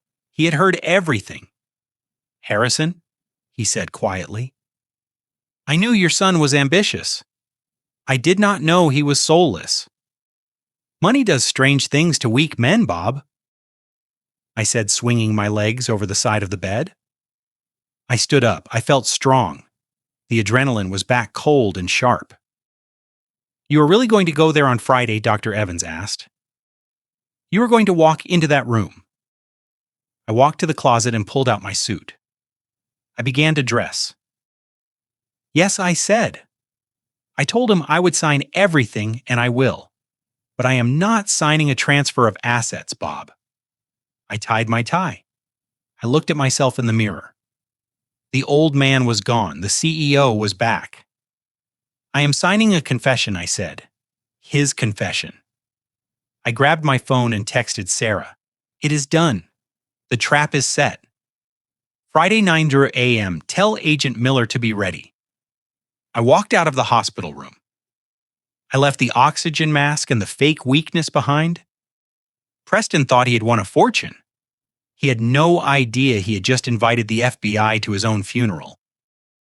While I was playing the part of a dying man in a hospital bed, Sarah was walking into the lion's den. Clear's throat. The federal building in downtown Manhattan was a fortress of concrete and glass, a place where careers were made and lives were dismantled. Sarah carried a heavy banker's box filled with the forensic evidence we had gathered. The guard at the security checkpoint scanned her badge and waved her through. She did not need an appointment. When you bring the head of the Financial Crimes Division the kind of evidence we had, they clear their schedule. She was escorted to a corner office on the 12th floor. Special Agent Miller was waiting. He was a man carved out of granite with a buzz cut and eyes that had seen every type of white-collar rot imaginable. He did not smile. He pointed to the chair opposite his metal desk. Sarah placed the box on the desk and removed the lid. She did not say a word. She just started laying out the files. The ghost real estate in Nevada, the shell companies in Panama, the wire transfers to the Cayman Islands, and finally the forged signature logs. Miller picked up the files one by one. He read fast. He was a hunter spotting tracks in the snow. He saw the patterns immediately, the structuring of deposits to avoid reporting thresholds, the layering of transactions to hide the source. It was a textbook money laundering operation, but executed with a scale and arrogance that was breathtaking. This is a Rocco case. Miller said, his voice a low rumble. This is massive. We have been tracking some of these offshore accounts for months, but we could never link them to a domestic entity. You just handed us the missing link. I am glad we could help, Sarah said calmly. Miller looked up from the file. You are not helping, Ms. Jenkins, you are informing. There is a difference. Who is the architect Preston Bennett, Sarah said, and his wife Monica? Miller nodded. He reached for his phone. I am authorizing a raid. We will hit the offices and the residence within the hour. We will freeze every asset associated with Bennett Steel and arrest everyone named in these files, no? Sarah said sharply. She placed her hand over the phone. Not yet. Miller narrowed his eyes. Excuse me? This is an active federal investigation now. You do not dictate the timeline. We have conditions, Sarah said. Conditions. Miller laughed a dry, harsh bark. You are handing me a criminal enterprise wrapped in a bow, and you want conditions. Sarah pulled out her cell phone. She dialed a number and put it on speaker. Harrison, she said, you are on with Agent Miller. I was sitting in the back of the Ford truck parked a few blocks away from the hospital. I leaned close to the burner phone. Agent Miller, I said, my voice steady. If you raid the company today, you will lose the case. Miller leaned over Sarah's phone. Who is this? This is Harrison Bennett, I said. The man whose name is on every one of those fraudulent contracts. Miller paused. Mr. Bennett, according to these files, you are the primary signatory. If I arrest your son today, I am arresting you too. You are the CEO. The buck stops with you. That is exactly why you need to wait. I said, my son has spent 6 months building a paper trail to frame me. He has forged my digital signature. He has routed the money through accounts that look like mine. If you arrest us both today, his lawyers will argue that he was just a dutiful son following his father's orders. He will cut a deal. He will testify against me. And because I am the chairman, I will take the fall. You will put an innocent man in prison, and the real criminal will walk away with a suspended sentence. Miller was silent. He knew I was right. It was the oldest trick in the corporate playbook. Blame the old man. So what do you propose? Mr. Bennett Miller asked, his tone shifting from dismissive to intrigued. I am offering you a confession, I said. A verbal, unambiguous confession recorded live. How? There is a meeting on Friday, I said. A family meeting. Preston thinks I am coming to sign over my assets. He thinks I am beaten. He thinks I am senile. He will be arrogant. He will be careless. If I can get him to admit on tape that he set up the shell companies, that he forged the signatures, and that he is doing this to launder money for the cartel, then you have him. You have him dead to rights. Miller tapped his pen on the desk. That is high risk. If he suspects anything, he destroys the digital keys and the money vanishes. He won't suspect anything. I said he thinks he has already won. He thinks he is talking to a corpse. And what do you want in exchange? Miller asked. Immunity. I said total immunity for me and for my daughter Victoria, who was coerced into this. And I want my personal assets protected. The $52 million I made before my son turned criminal. That money is clean. It stays with me. You can seize the company. You can seize the illegal profits, but what I built with my own hands stays mine. Miller looked at Sarah, then at the phone. He was calculating the odds. A guaranteed conviction of a major money launderer versus the risk of a botched raid. We can do a proffer agreement, Miller said slowly. Limited immunity based on the value of the intel. But we need the confession. The paper trail is too muddy. Juries get confused by forensic accounting. They need to hear the bad guy say, I did it, I will get it, I promised. You will have to wear a wire. Miller said a high-fidelity device. And we will need tactical teams in the building disguised as building maintenance. If this goes sideways, if he realizes what you are doing, you are in a room with a desperate man who owes money to very bad people. Your safety is not guaranteed. I am not asking for safety, I said. I am asking for justice. There was a long silence on the line. I could hear the hum of the ventilation system in the FBI office. I could hear Sarah's breathing. Okay, Miller said finally. We do it your way. Friday morning, we will wire you up at 0800, but Mr. Bennett, I need to be clear about something. Go ahead, once we execute this warrant, once we storm that room, there is no turning back. Your son will be charged with money laundering, wire fraud, and conspiracy. The mandatory minimum is 20 years. He will likely die in prison or come out an old man. This is your flesh and blood. Are you sure you can do this? Are you sure you want to be the one who locks the door on him? I looked out the window of the truck at the gray city street. I thought about the hospital room. I thought about Preston standing over me, waiting for me to sign away my life so he could cover his crimes. I thought about the look in his eyes, cold and devoid of any love.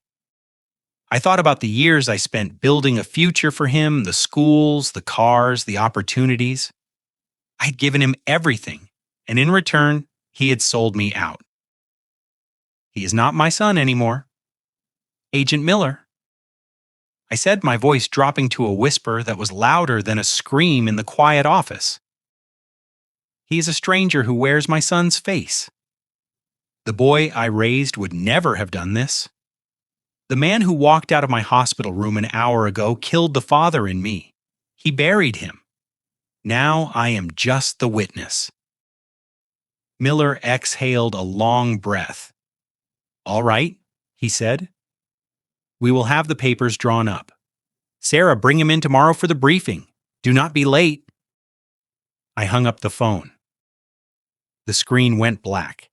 I sat there in the silence of the truck, feeling the weight of the decision settle onto my shoulders. It was heavy, heavier than steel, but it was necessary. Sarah came out of the building 15 minutes later. She climbed into the truck and looked at me. She did not smile. She did not offer empty words of comfort. She knew what this cost. It is set, she said. Good, I said, starting the engine. Where to now? She asked. To the tour? I said, staring straight ahead. If I am going to send my son to hell, I am going to wear my best suit to do it. The hospital room was a tomb of silence, broken only by the rhythmic beep of the cardiac monitor and the relentless drumming of rain against the window pane. It was 2 in the morning. The nurses' station down the hall was quiet, the night shift settling into their routine of charting and coffee. I lay still in the bed, my eyes closed, my breathing shallow and regulated. I was supposed to be sedated, recovering from the heart attack. That never happened. But my mind was wide awake, racing through the permutations of the coming day. Friday was hours away. The trap was set. The FBI was ready. Then the door creaked open.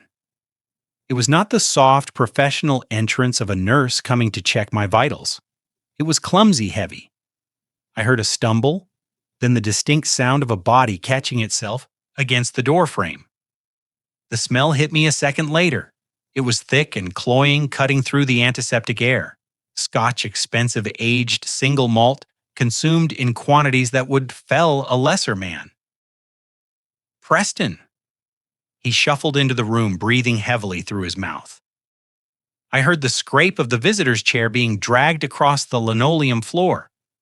It stopped right beside my bed. I felt the mattress dip slightly as he leaned his weight against the railing. I kept my eyes shut. I kept my breathing even. To him, I was just a sleeping old man, a fading relic. "Dad," he whispered. His voice was thick with drink, slurred around the edges. "Dad, are you in there?" I did not move. I did not respond. He let out a long, shuddering sigh. It sounded like a sob caught in his throat. "I am sorry," he said. "I really am. I did not want it to be like this. I wanted to be the hero, Dad. I wanted to show you I could do it, that I could be the big man."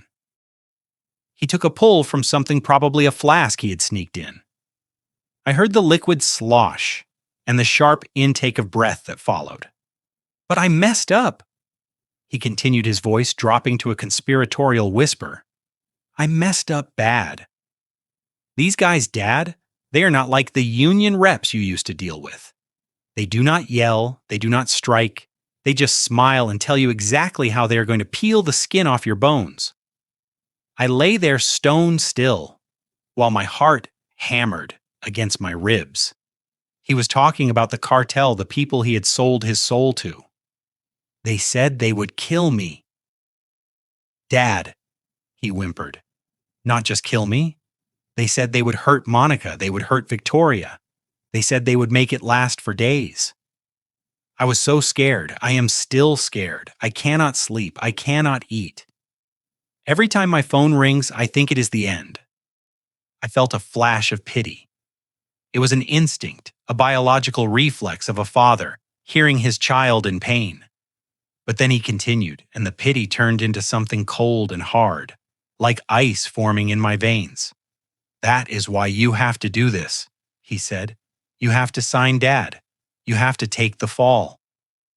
My breath hitched, but I masked it with a snore. "You are old," he reasoned, his voice gaining a pathetic sort of momentum. "You had a great life. You built the towers. You made the millions. You traveled. You loved Mom. You did it all. What do you have left? 5 years, maybe 10? And look at you. Your heart is failing. Your mind is going." He reached out and touched my hand. His palm was sweaty, clammy. It felt repulsive. "I have my whole life ahead of me, Dad," he pleaded to my sleeping face. "I am 38. I have a wife.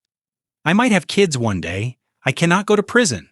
I cannot die in a federal cell. I am not strong like you. I would not last a week in there.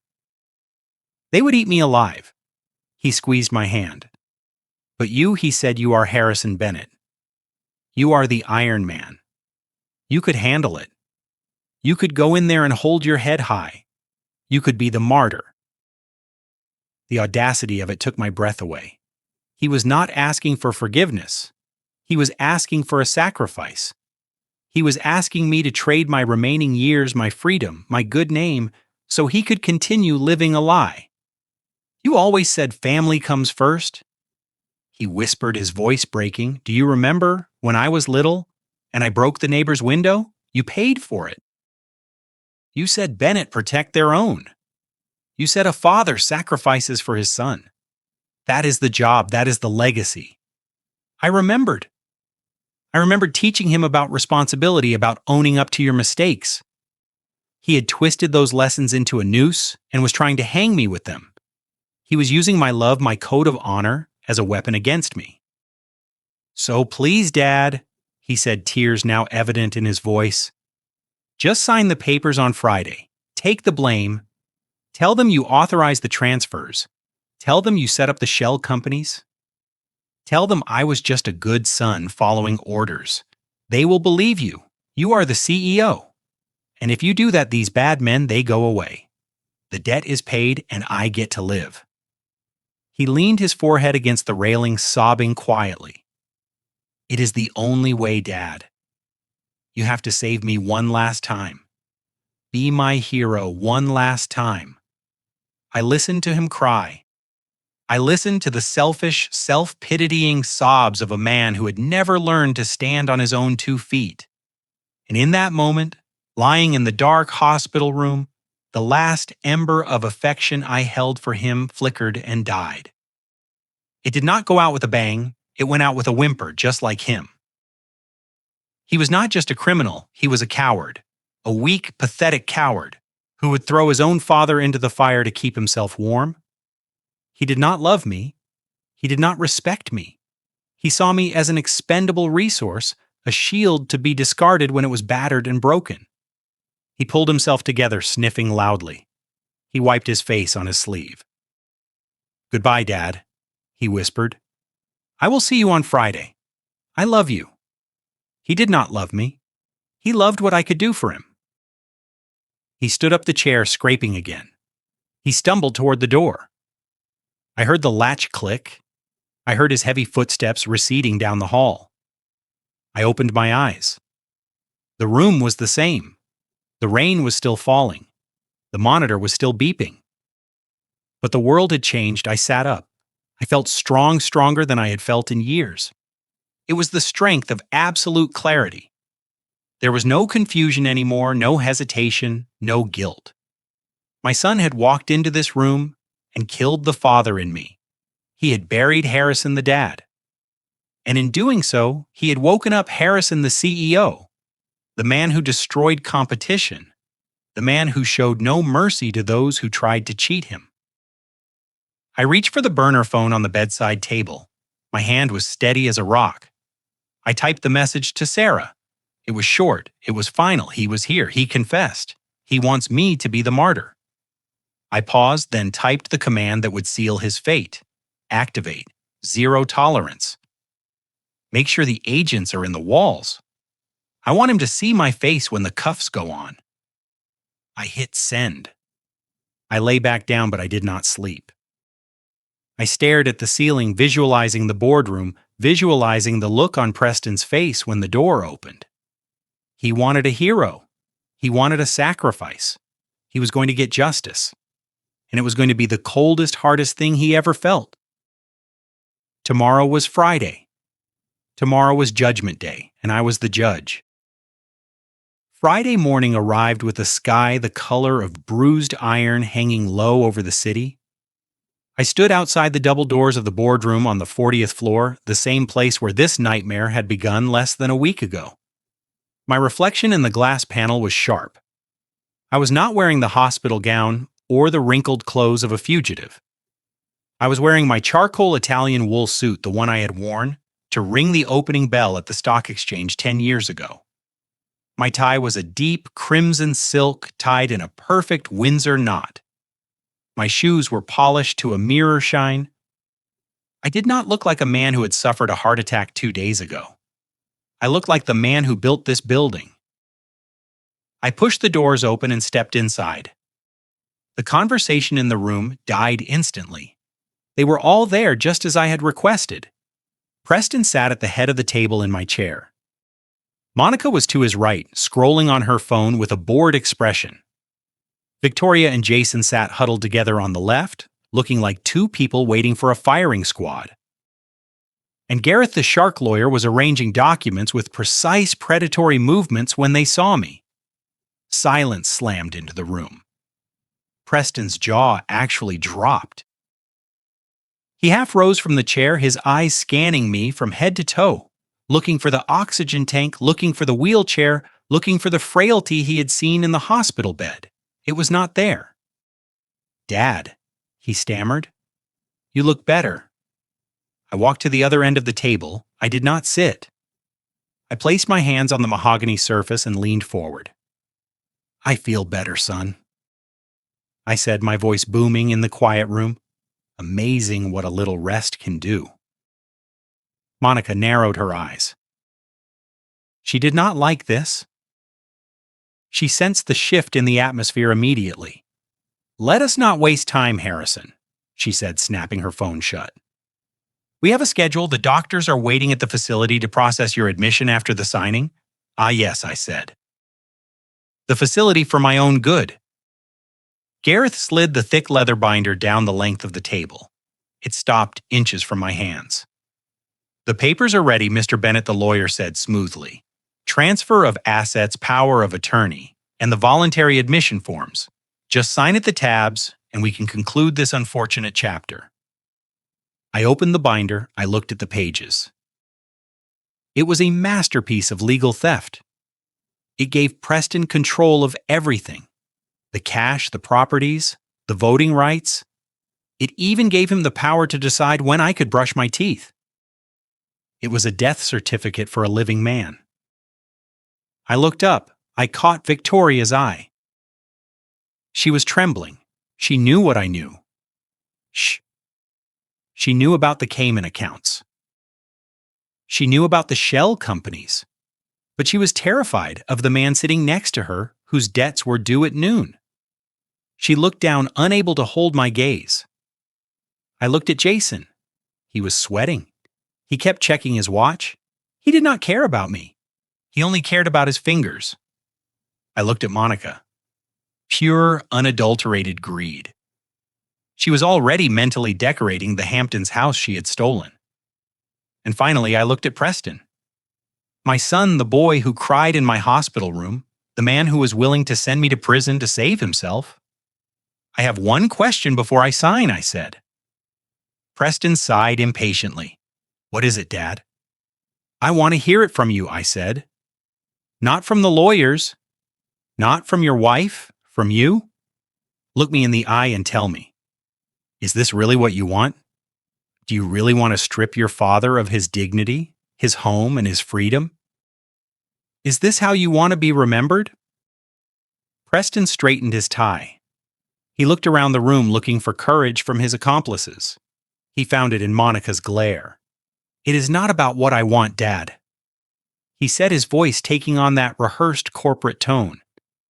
"It is about what is necessary. You are sick. You are making bad decisions. We are protecting the legacy. We are doing this because we love you." "Love," I repeated. The word tasted like ash. I turned to Victoria. "And you, Vicky?" I asked softly. "You know the truth. You know what is happening here. Do you want this? Do you want to do this to your father?" Victoria made a small, choked sound. She looked at Preston, who shot her a warning glare that was cold enough to freeze water. She looked at Jason, who squeezed her hand so hard his knuckles were white. "I am sorry, Dad," she whispered, tears leaking from her eyes. "We have to.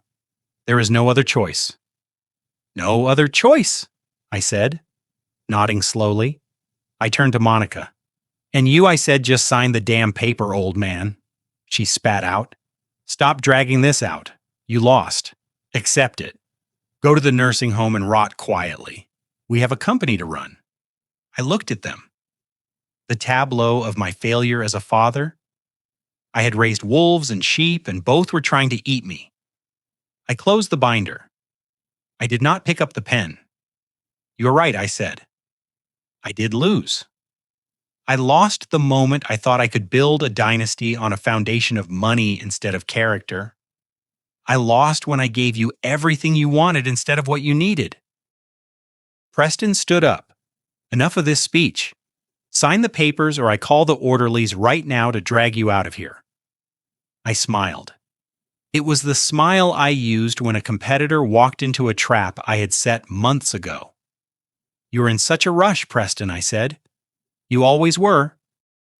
You never had the patience to read the fine print." I reached into my pocket and pulled out the Mont Blanc pen, the one I had stabbed into the table on Sunday. I held it up. "You brought a lot of people to make sure one old man signs a piece of paper," I said. I pointed the pen at them, counting slowly. 1 Gareth the lawyer, 2 Jason the gambler, 3 Victoria the pawn, 4 Monica the mastermind, 5 Preston the traitor. "You are a lot of people against one senior citizen," I said, my voice dropping to a conversational level. "You brought your lawyers. You brought your muscle. You brought your family. You think you have the numbers. You think you are strong because there are 5 of you and only 1 of me." Preston sneered. "We are strong, Dad. We have the law. We have the medical reports. We have the power. You are alone. You have always been alone." I looked at the digital clock on the wall. It clicked to 9:15. "Funny thing is," I said, looking Preston dead in the eye, "I only brought 1 person too." Preston frowned. "What?" I tossed the pen onto the table. It slid across the wood and stopped right in front of him. "I did not sign your papers, son," I said.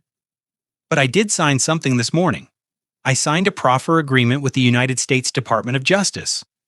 The color drained from Preston's face so fast it looked like he had been slapped. "What did you do?" he whispered.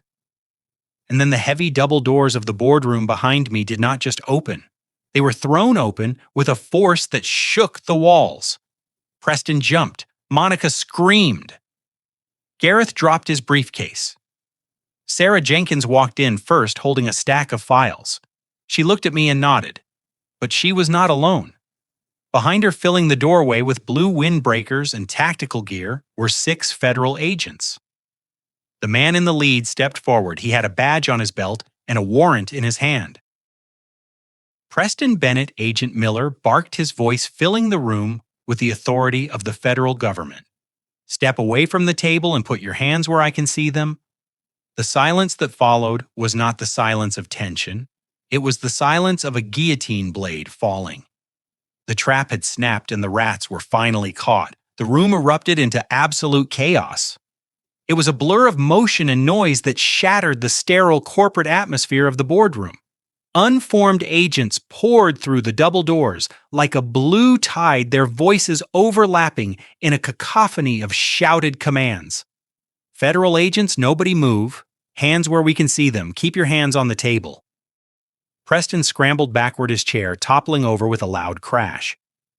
He looked like a cornered rat, his eyes darting from the agents to me, unable to comprehend that his carefully constructed kingdom was collapsing in real time. Before he could even stammer a protest, 2 agents were on him. They grabbed his arms, twisting them behind his back with practiced efficiency. My son, the man who thought he was untouchable, was slammed chest first onto the mahogany table he had coveted for so long. The sound of the air leaving his lungs was audible. "Get off me." "Do you know who I am?" "I am the CEO." Preston screamed, his face pressed against the polished wood. "You are under arrest for money, laundering, wire fraud, and conspiracy to commit racketeering." Agent Miller announced, his voice cutting through the noise like a knife. He pulled a pair of steel handcuffs from his belt. The metallic ratchet sound as they tightened around Preston's wrists was the loudest sound I had ever heard. Monica was on her feet, backing away toward the window, her face twisted into a mask of pure fury. She pointed a shaking finger at me. "You did this, you old bastard! You set us up! You were supposed to be dying! Sit down, ma'am!" An agent barked, moving toward her. She lunged at me, her manicured claws reaching for my face, screaming obscenities that would make a sailor blush. She did not look like a socialite anymore. She looked like a wild animal. Two agents intercepted her before she could reach me. They spun her around. She shrieked as the cuffs went on thrashing and kicking, her expensive heels scraping against the floor. "You cannot do this. My mother will sue you. I want my lawyer." "Your lawyer is a little busy right now," I said calmly, looking toward the corner of the room. Gareth the shark in the gray suit was trying to make himself invisible. He had quietly closed his briefcase and was inching toward the side exit, trying to slip away in the confusion. He almost made it to the door. "Going somewhere, counselor?" Agent Miller asked, stepping into his path. Gareth froze. "I am merely legal counsel. I am not involved in the operations of this company. I am leaving." "You are named as a co-conspirator in the indictment," Miller said, blocking his way. "We have your signature on the Cayman Island shell accounts. You are not going anywhere except federal custody." Gareth slumped. The arrogance drained out of him instantly. He held out his hands, defeated. I looked over at Victoria and Jason. They were huddled in their chairs, terrified. Jason was pale, sweating profusely, looking at the door as if he expected his bookie to walk in next. Victoria was hyperventilating. She looked at Preston being hauled up from the table, then at Monica screaming, then at me. The reality of what she had been part of, the sheer scale of the disaster, finally hit her. Her eyes rolled back in her head, and she slumped sideways, fainting dead away onto the carpet. Jason didn't even try to catch her. He was too busy putting his hands on his head, surrendering to an agent who had not even spoken to him yet. Preston was hauled to his feet. His tie was crooked, his hair messed up his face, red with exertion and rage. He looked at me with wild, desperate eyes. "This is a mistake. You have no proof. It is all circumstantial. You cannot prove I knew about the source of the money. I will fight this. I will bury you in court." Sarah Jenkins stepped forward. She held a small digital recorder in her hand. She did not shout. She simply pressed a button and turned the volume up. The room went silent as the audio played. It was the recording from the hospital room the night before. Preston's drunken, slurred voice filled the boardroom, clear and damning. "I messed up, bad dad. These guys, they are not like the union reps. I owe bad people money. You have to take the fall. Just sign the papers. Tell them you authorized the transfers. Be the martyr." Preston's face went white. The blood drained from his cheeks so fast I thought he might faint like his sister. He stared at the recorder, then at me. The realization that I had been awake, that I had listened to him beg me to go to prison for him, shattered him. That is inadmissible," Gareth shouted weakly from the corner, desperate to earn his fee even in handcuffs. "That was recorded without consent." "Actually," Agent Miller said, smiling for the first time, "Mr. Bennett was acting as a cooperating witness under federal supervision.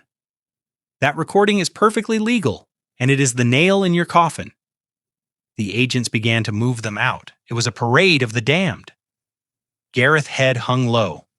Monica still spitting venom, her eyes full of hate. Jason, weeping softly.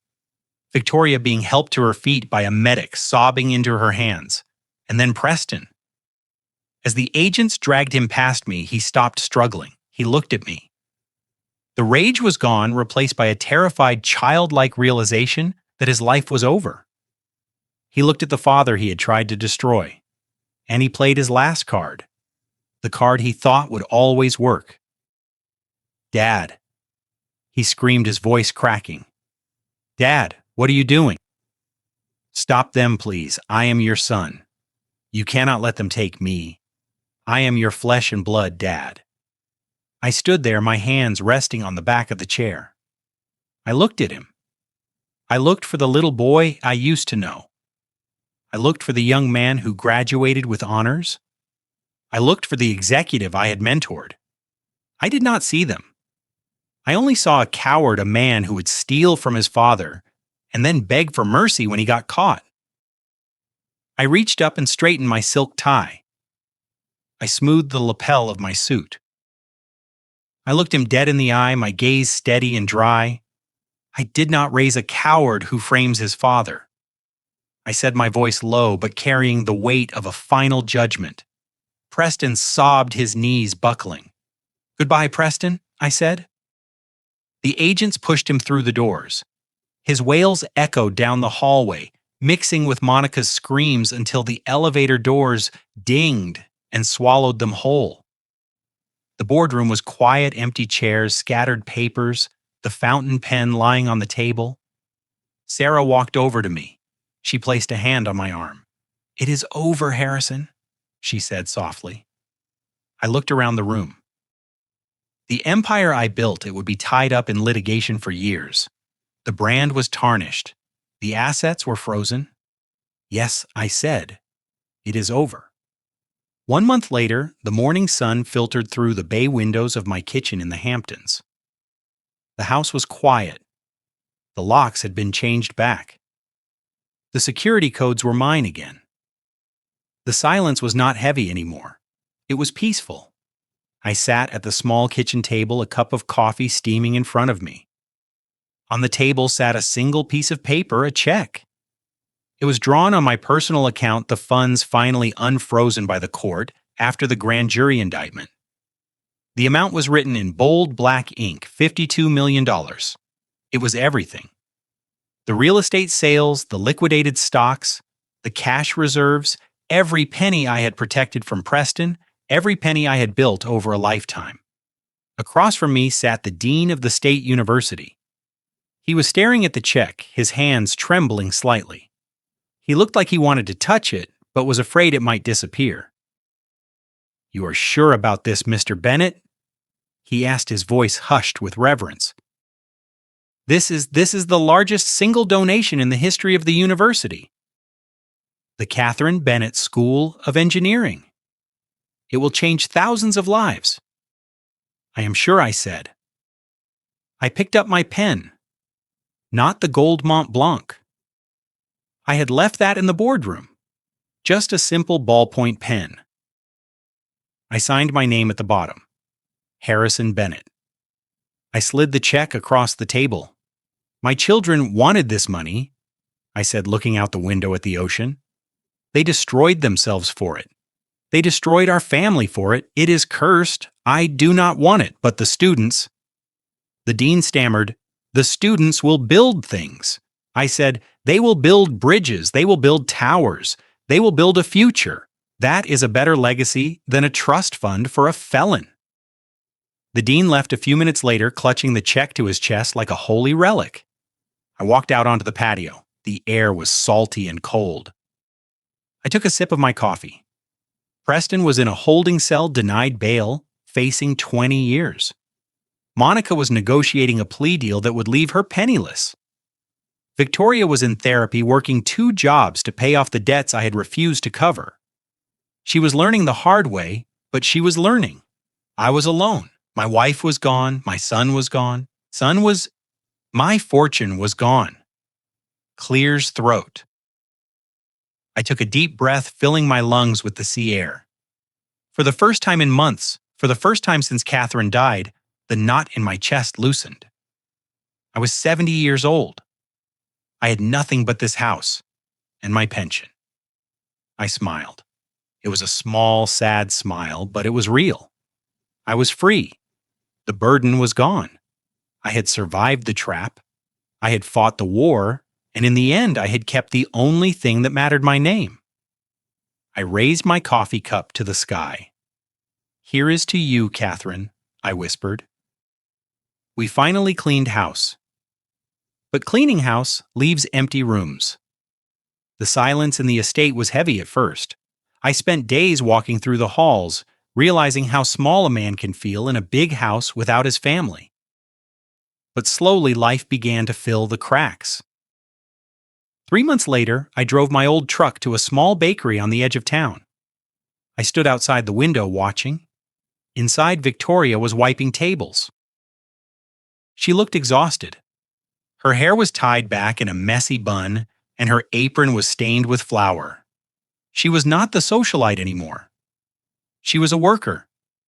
I saw her drop a tray of pastries. The old Victoria would have cried and blamed someone else. This Victoria just sighed, knelt down, and cleaned it up. I walked in. When she saw me, she froze. She did not ask for help. She did not ask for a loan. She just poured me a cup of black coffee and said it was on the house. I drank it at the counter. It was the best coffee I had tasted in years because it was honest. I left a $100 bill under the saucer and walked out. She did not chase me. She did not call. She just kept working. I drove away knowing that while I had lost a son to greed, I might have saved a daughter through discipline. That night, Sarah called me. The new CEO of Bennett Steel had turned the company around. The stock was stabilizing. The employees were safe. The legacy was not the name on the building. It was the fact that 500 families still had jobs because I had the courage to cut out the cancer. I sat on my porch listening to the waves crashing against the cliffs. For the first time, I did not feel like a victim of my own success. I felt like a man who had survived a storm and found solid ground. This ordeal taught me that blood is biology, but loyalty is a choice. I spent decades building an empire to secure my children's future, never realizing I was funding their corruption. The hardest thing a parent can do is stop protecting their child from the consequences of their own actions. My legacy isn't the $52 million anymore. It's the integrity I refuse to compromise. Money can buy houses and lawyers, but it cannot buy a clean conscience. Sometimes you have to lose your family to find your freedom. If you believe that justice should always come before blood, please hit the like button and subscribe to the channel. Tell me in the comments below. Did I go too far by sending Preston to prison? Or did he get exactly what he deserved? I want to hear your thoughts.